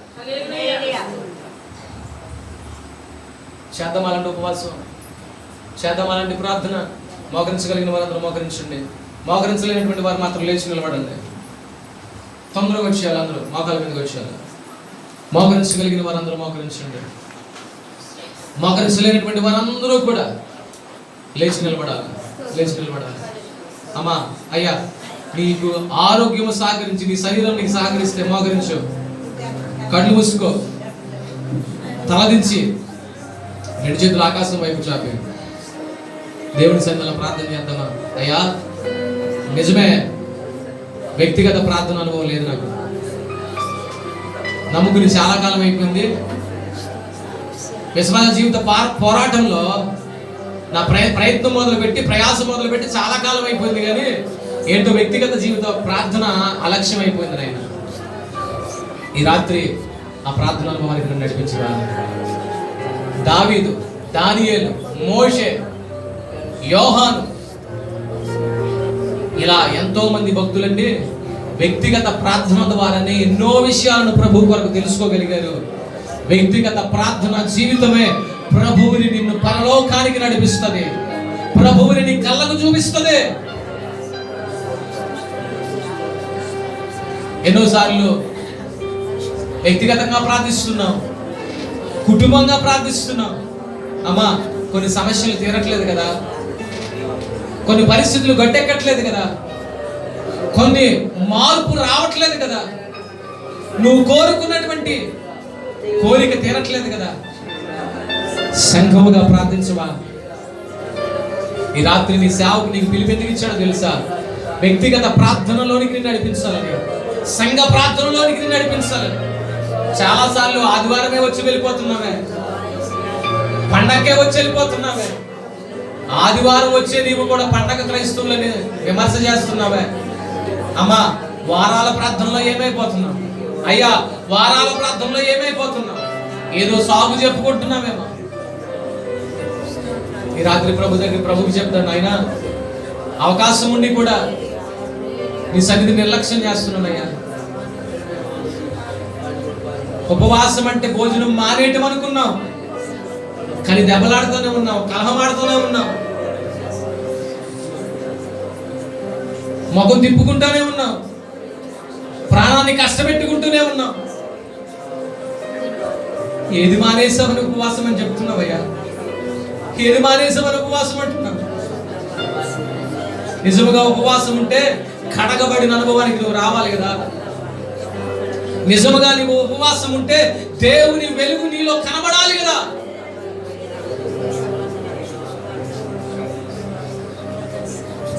ఎవరు మౌనంగా ఉండగా ప్రార్థన చేయండి. ప్రభువా, నాకు ప్రార్థన చేయడం నేర్పించు. ఆనాడు శిష్యులు యేసయ్యని అడిగారు, యేసయ్యా, మాకు ప్రార్థన చేయడం రావట్లేదయ్యా, నువ్వేంటో రాత్రి అంతా కొండెక్కి ప్రార్థన చేసేస్తున్నావు, ఎలా చేస్తున్నావు అర్థం కావట్లేదు,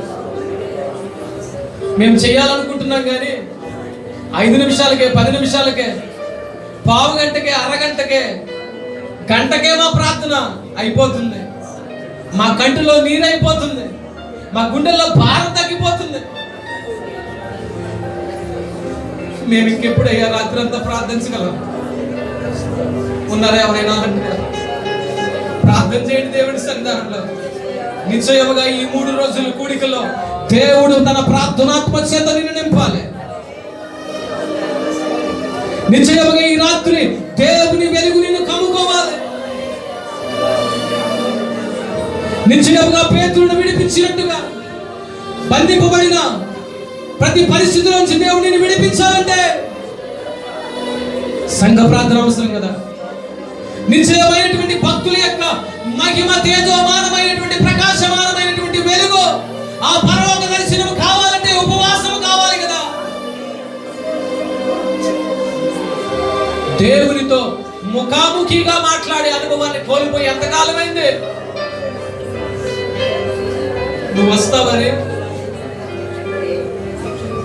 నువ్వు ఆయనతో మాట్లాడతావని, నువ్వు ఏర్పాటు చేసుకున్న స్థలంలో, నువ్వు ఏర్పాటు చేసుకున్న సమయానికి నీకంటే ముందుగా వచ్చినటువంటి యేసయ్య పరిస్థితి ఏంటో ఆలోచించావా?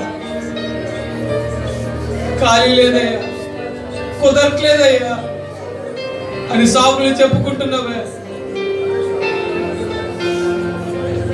ప్రయాసపడి భారం మోచిన సమస్త జనులను నా యొద్దకు రండి, నేను మీకు విశ్రాంతినిస్తానని ప్రభు చెబుతుంటే ఆ ప్రయాసలోనే కొట్టుమిట్లాడిపోతున్నావు, ఆ భారముతోనే కృంగిపోతున్నావు. కానీ మోకాళ్ళ మీద పడి ఏడ్చే అనుభవానికి నువ్వు రాలేకపోతున్నటువంటి వేళ ఈ రాత్రి ప్రభు నీతో మాట్లాడుతున్నాడంటే, ఎప్పుడైతే ప్రార్థనలో నిన్ను నువ్వు తగ్గించేసుకుంటావో, అనగా కూర్చుని కాదు, నిలబడి కూడా కాదు, మోకరించి తల వంచి ఏలియా వలె తల మోకాల మధ్యలో పెట్టుకుని ప్రార్థిస్తావో, అదిగో నీటిలో నుంచి ఒక హస్తము వంటి మేఘం పైకి వచ్చిందంట. 3.5 సంవత్సరాలు ఉన్నటువంటి కరువుని తీర్చేసిందండి. ఈ రాత్రి ఎంత తగ్గించుకుంటావో అంత దీవెనికి రాబోతుంది, ఎంత ప్రార్థిస్తావో అంత వెలుగు నీవును కమ్ముకోబోతుంది. అడుగుదాం అడుగుదాం అడుగుదాం అందరూ అడుగుదాం అయ్యా నీ ప్రార్థనాత్మక కనిపించు, అయ్యా నీ ప్రార్థనాత్మక కనిపించు. అందరూ ప్రార్థించాలి, పిల్లలు ప్రార్థించండి, యవనస్తులు ప్రార్థించండి, స్త్రీలు ప్రార్థించండి, పురుషులు ప్రార్థించండి. ఎంతకాలం లోకమని, పిల్లలని, ఉద్యోగమని, వ్యాపారమని, అమ్మా ఆయన త్వరగా వస్తున్నాడు. పరలోకంలో ఉండాలి కదా.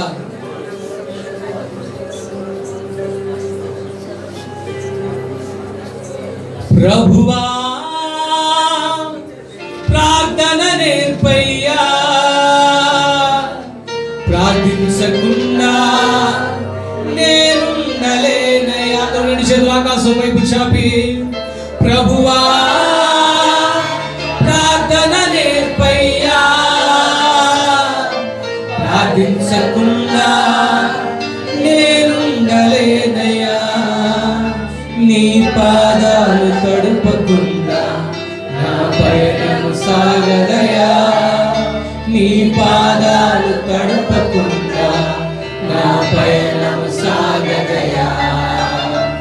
ప్రార్థన వలనే పయనము, ప్రార్థనే ప్రాకారము, ప్రార్థనే ప్రాధాన్యము, ప్రార్థన లేనిది పరాజయం.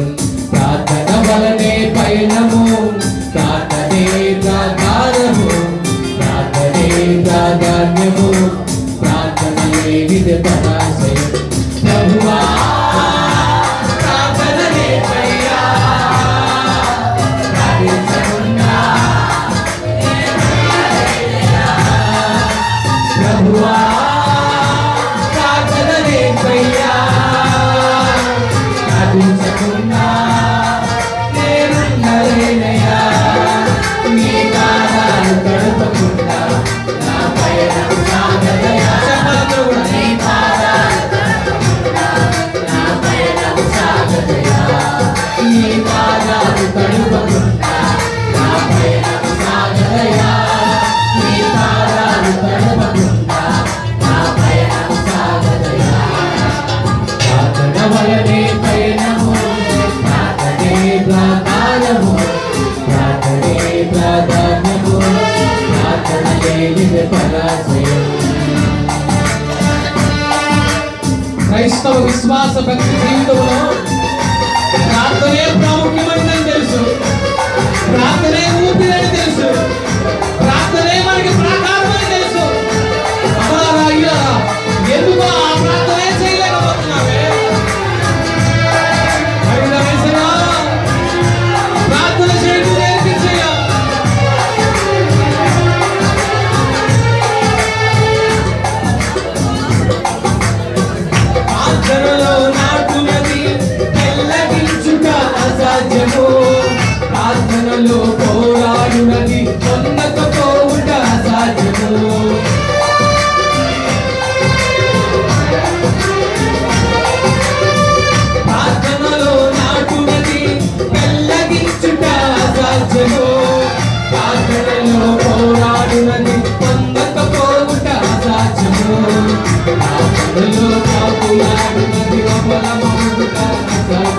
ఆత్మలో ప్రభువారు అసాధ్యము.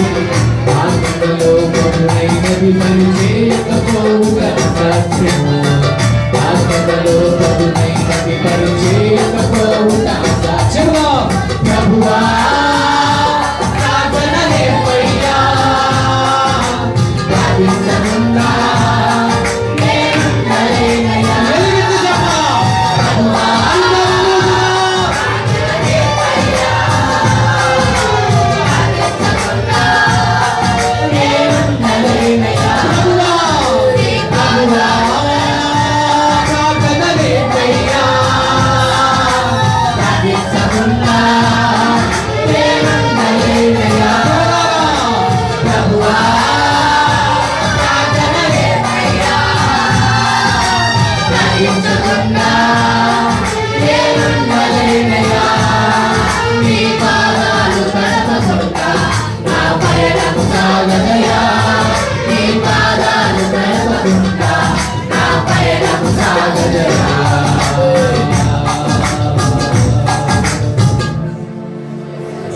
మన జీవితాలలో ప్రార్థనే ప్రాధాన్యమైనది, ప్రార్థనే ప్రాముఖ్యమైనది. ప్రతిదిన చర్యలో ప్రార్థన ఒక అలవాటుగా మారిపోవలసిందే కదా. ఆ ప్రార్థనను నిర్లక్ష్యం చేసి పోగొట్టుకున్నవన్నీ పోగినా దేవుడు అంటున్నాడు, ఇది మిక్కిలి అనుకూలమైన సమయం, ఇది రక్షణ దినం. వస్తావా ఈరోజు వ్యక్తిగత ప్రార్థనా జీవితానికి? వస్తావా ఈరోజు సంఘ ప్రార్థనకు? ప్రభు దగ్గర ఒక ఒప్పందం నిబంధన చేసుకోగలవు. అయ్యా, నేను నిత్యము మానక ఉపవాసం ఉండి నా ఉపవాసమునైనా నా అవసరాల కోసం కాదయ్యా, పరలోక దర్శనము కోసమే. అయ్యా, నీ నిత్యమైనటువంటి వెలుగు నాలో ప్రకాశించిన కొరకే నిశ్చయముగా నీ చిత్తము మీద నేను జరిగిస్తాను, నీ రాజ్యాన్ని నేను స్థాపిస్తాను. దానికి కావలసిన ప్రార్థనని ప్రభు చెబుతున్నాడు. అయ్యా అయ్యా అయ్యా, నీ ప్రార్థనాత్మ నాకు దయచు, నీ ప్రార్థనాత్మ నాకు దయచు, నీ ప్రార్థనాత్మ నాకు దయచే ప్రభు. అందరూ అడిగిదామండి, అందరూ అడిగిదాం. అయ్యా, ప్రార్థన చేయండి. నీ మోకాలు ఎంత నల్లబడతాయో నీ ముఖం అంతా తెల్లబడుతుందమ్మా. ఆ వెలుగు, ఆ తేజో ప్రకాశమానమైనటువంటి కాంతి ఎవరిచ్చినా రాదు, ఏమి రాసినా రాదు. కడగబడతావా ఈరోజు? విడిచిపెడతావా పాపాన్ని? వస్తావా ప్రాణప్రియుడైనటువంటి యేసయ్య దగ్గరికి? రాత్రి ఇస్తావా నీ హృదయాన్ని? దినవేళ నువ్వు చేతులు చాచి వినవల్లని ప్రజల వైపు ఆయన చూస్తూ పిలుస్తున్నాడు. ఈ రాత్రి రాగలవా? నీ జీవితాన్ని ప్రభుకి ఇవ్వగలవా? రోజులో సమయాన్ని, వారాలలో సమయాన్ని ప్రభు గారు కేటాయించగలవా? అలాంటి వారు ఎవరైనా ఉంటే, అయ్యా, మేము వ్యక్తిగత ప్రార్థన జీవితంలో వెనకబడిపోయాం, నాకు వరకు ప్రార్థించండి. నిజమే, మేము పండగ క్రైస్తవులని హేళన చేస్తున్నాం, కానీ మేము ఆదివారం మట్టిగా పరిమితం అయిపోయాం. ఇక మీద మేము అలా ఉండకూడదు, మా కోసం ప్రార్థన చేయండి. ఉపవాసం ఉంటే అవసరాలు తీర్చుకోవటం కాదయ్యా, దేవుని మహిమతో నింపబడటమే. నీ రాత్రి మాట్లాడగా ఆ మహిమ నాకు కావాలి. అటువంటి ఉపవాస ప్రార్థన నేను చేస్తున్న వారు మీ గుడి హస్తాన్ని చూపించండి. ఎవరి కోసం సిగ్గుపడద్దు. నువ్వు చిన్నదానివా, పెద్దదానివా, చిన్నోడివా, పెద్దోడివా కాదు, ప్రభు నీ పక్షాన ఉన్నాడు. ఎంతవరకు ఆయన మాట్లాడాడు, ఇప్పుడు నువ్వు మాట్లాడితే వినాలనుకుంటున్నాడు. నీ స్పందన చూడాలని పరిశుద్ధాత్మ దేవుడు నీ దగ్గర మన మధ్యన సంచరిస్తూ ఉండగా నీ కుడి హస్తాన్ని చూపించి నీ సమ్మతిని తెలియపరచగలిగితే నీ కొరకు నేను ప్రార్థన చేస్తాను. పరమందు ఆశీర్వాదమైన మా తండ్రి, మా గొప్ప దేవుడు, నీకే వందనాలు. ఎంతవరకు ప్రభువా నీ మహిమ పరిచర్యలో ప్రభువా దీనుడైనటువంటి నన్నును నీ సేవకులతో సంఘముతో పాటు కలిసి నీ వాక్యమును కొద్ది నిమిషాలు పంచుకోవడానికి చూపిన కృప కొరకు నీకు వందనాలు. వ్యక్తిగత ప్రార్థన జీవితం ఉండాలని, ఆ ప్రార్థనే సహవాసానికి నడిపిస్తుందని, సంఘ ప్రార్థన జీవితం ఉండాలని, ఆ ప్రార్థన ప్రతి కట్లను తెప్పుతుందని, ఉపవాస ప్రార్థన జీవితం ఉండాలని, ఆ ప్రార్థనే నీ చిత్తమును భూమి మీద జరిగించగలదని, నీ మహిమతో నింపగలదని ఈ రాత్రి నువ్వు మాతో మాట్లాడుతూ వచ్చాడు. వెతబడినటువంటి వాక్యము మంచి నిలబడి ఫలించి ప్రోత్సహించింది. 2-3 తారీఖుల్లో జరిగేటువంటి ఉదయ సాయంకాల ప్రార్థన గుడికి కొరకు ప్రార్థిస్తున్నాను అయ్యా. మేము ఒత్తును పెట్టి వెలిగించి వెళుతుండగా ప్రతి సేవకుడు దానికి ప్రభు నూనె పోచునుగాక. ప్రతి కట్టి ప్రభు ఈ ఉపవాస ప్రార్థన గుడిలో వెలిగింపబడునుగాక, ప్రజ్వలించునుగాక, ఆత్మ జీవితంలో మండునుగాక, ఆత్మీయ భక్తి జీవితంలో వైరాగ్యము కలిగి నిశ్చయముగా ఒక భక్తి జీవితంలో నూతనమైన అనుభవానికి ప్రభువా నడిపించబడునుగాక అని ప్రార్థన చేస్తున్నాను. అలనాడు శిష్యులను ఎలాగైతే కొండ అనుభవానికి తీసుకెళ్ళామో ఆ ప్రకారము ఆత్మీయ భక్తి జీవితంలో ఇంకా నువ్వు లోతులకు నడిపించి, ఇంకా నువ్వు ప్రార్థన జీవితానికి నడిపించి, ఎక్కలైనటువంటి ఎత్తైన కొండలను ప్రభువా నీ ప్రియులందరినీ ఎక్కించమని ప్రార్థన చేస్తున్నాను. అయ్యా నీ దాసురాలు లతమ్మ కోసం, అయ్యా నీ సేవకుల ప్రభువా తిమోతి గారి కోసం, రెబెక్కమ్మ కోసం నీ సన్నిధిలో ప్రార్థన చేస్తున్నాను. చేరి కూడించినటువంటి విశ్వాస జనాంగ పరిశుద్ధులందరి కోసం ప్రార్థన చేస్తున్నాం. బాబానగర ప్రాంత ప్రజల కొరకు ప్రార్థన చేస్తున్నాం. అడుగుము జనములు నీకు స్వాస్థ్యముగా, నువ్వు అడుగుపెట్టు స్థలమును నీకు సొంతగా ఇస్తానన్నావు కనుక నిశ్చయముగా ఈ ప్రాంతము నీ దాసునికి మీరు అప్పగించండి. నిశ్చయముగా ఈ ప్రాంతమును యేసయ్య ప్రాంతముగా మీరు మార్చండి.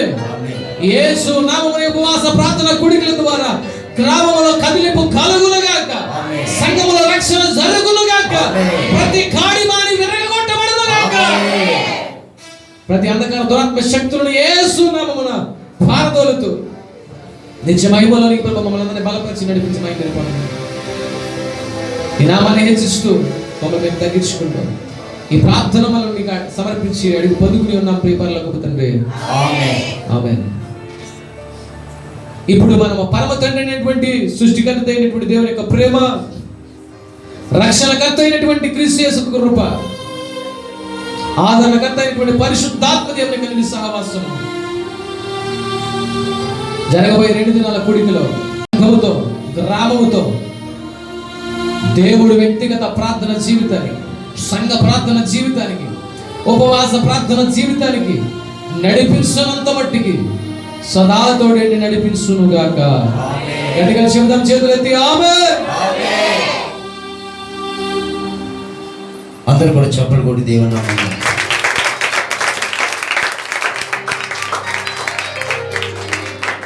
మరి చక్కటి వర్తమానం అందించినటువంటి దాసులు జోసఫ్ గారికి వందనాలు తెలియపరుస్తూ ఉన్నాను. అలాగే చక్కటి కీబోర్డ్ వాయించినటువంటి మరి సేవకులు రాజేష్ గారికి కూడా వందనాలు తెలియపరుస్తూ ఉన్నాను. కూడొచ్చిన మీ అందరు కూడా ప్రభువైన యేసుక్రీస్తు వారి నామములో వందనాలు తెలియపరుస్తూ ఉన్నాను. మరి రేపటి ధ్యానము మరి 10 గంటలకి ప్రారంభం. ముందుగా వచ్చిన పర్లేదు, వారందరి కొరకు మనం ప్రార్థించవలసిన వారు ఉంటామన్నా. మరి ఈరోజు మొదటి వర్తమానంగా పరిశుద్ధాత్మ దేవుడు తన సేవకుల ద్వారా బలపరిచి మనందరితో కూడా మాట్లాడారు. ఎందుకంటే ఏ సేవకుని పురమించినా, ఎవరు పురమించినా పలానా అంశం చెప్పమని నేను వారికి చెప్పను, కానీ పరిశుద్ధాత్మ దేవుడు వారికి ఏదైతే ఇస్తారో ఆ వర్తమానమని మన సంఘానికి వినిపించాలని ప్రార్థన చేస్తుంటాం. దేవునికి స్తోత్రం, హల్లెలూయా. ఈ రాత్రికాల సమయంలో పరిశుద్ధాత్మ దేవుడు చక్కటి వర్తమానం ద్వారా మన సంఘాన్ని బలపరచడు. మనమందరం కూడా ఆ దిశగా మనం ప్రయాణం చేస్తున్నప్పుడు మన జీవితాలు, మన కుటుంబాలు చాలా ఆస్వాదింపబడతాయి, దీవింపబడుతూ ఉంటాయి. దేవుని రాకడికి మనందరం కూడా ఏమవుతామంటే సిద్ధపడతాం. కాబట్టి ఆ దిశగా మనందరం కూడా ప్రయాణం చేద్దాం, ప్రార్థన జీవితం కలిగి ఉందాం. మరి ఈ కోడికి మొదటి కొడుకులో మీరందరూ హాజరైనట్లుగా మీకు అందరూ కూడా ప్రభువైన యేసుక్రీస్తు వారి నామములో వందనాలు తెలియపరుస్తున్నాను. మరలా తిరిగి రేపటికి ఉదయం 10 గంటలకి మీరందరూ కూడా చేరుకోవాలని కూడా మీకు మనం చేస్తున్నాను. సెలవు. అందరికీ కూడా వందనాలు.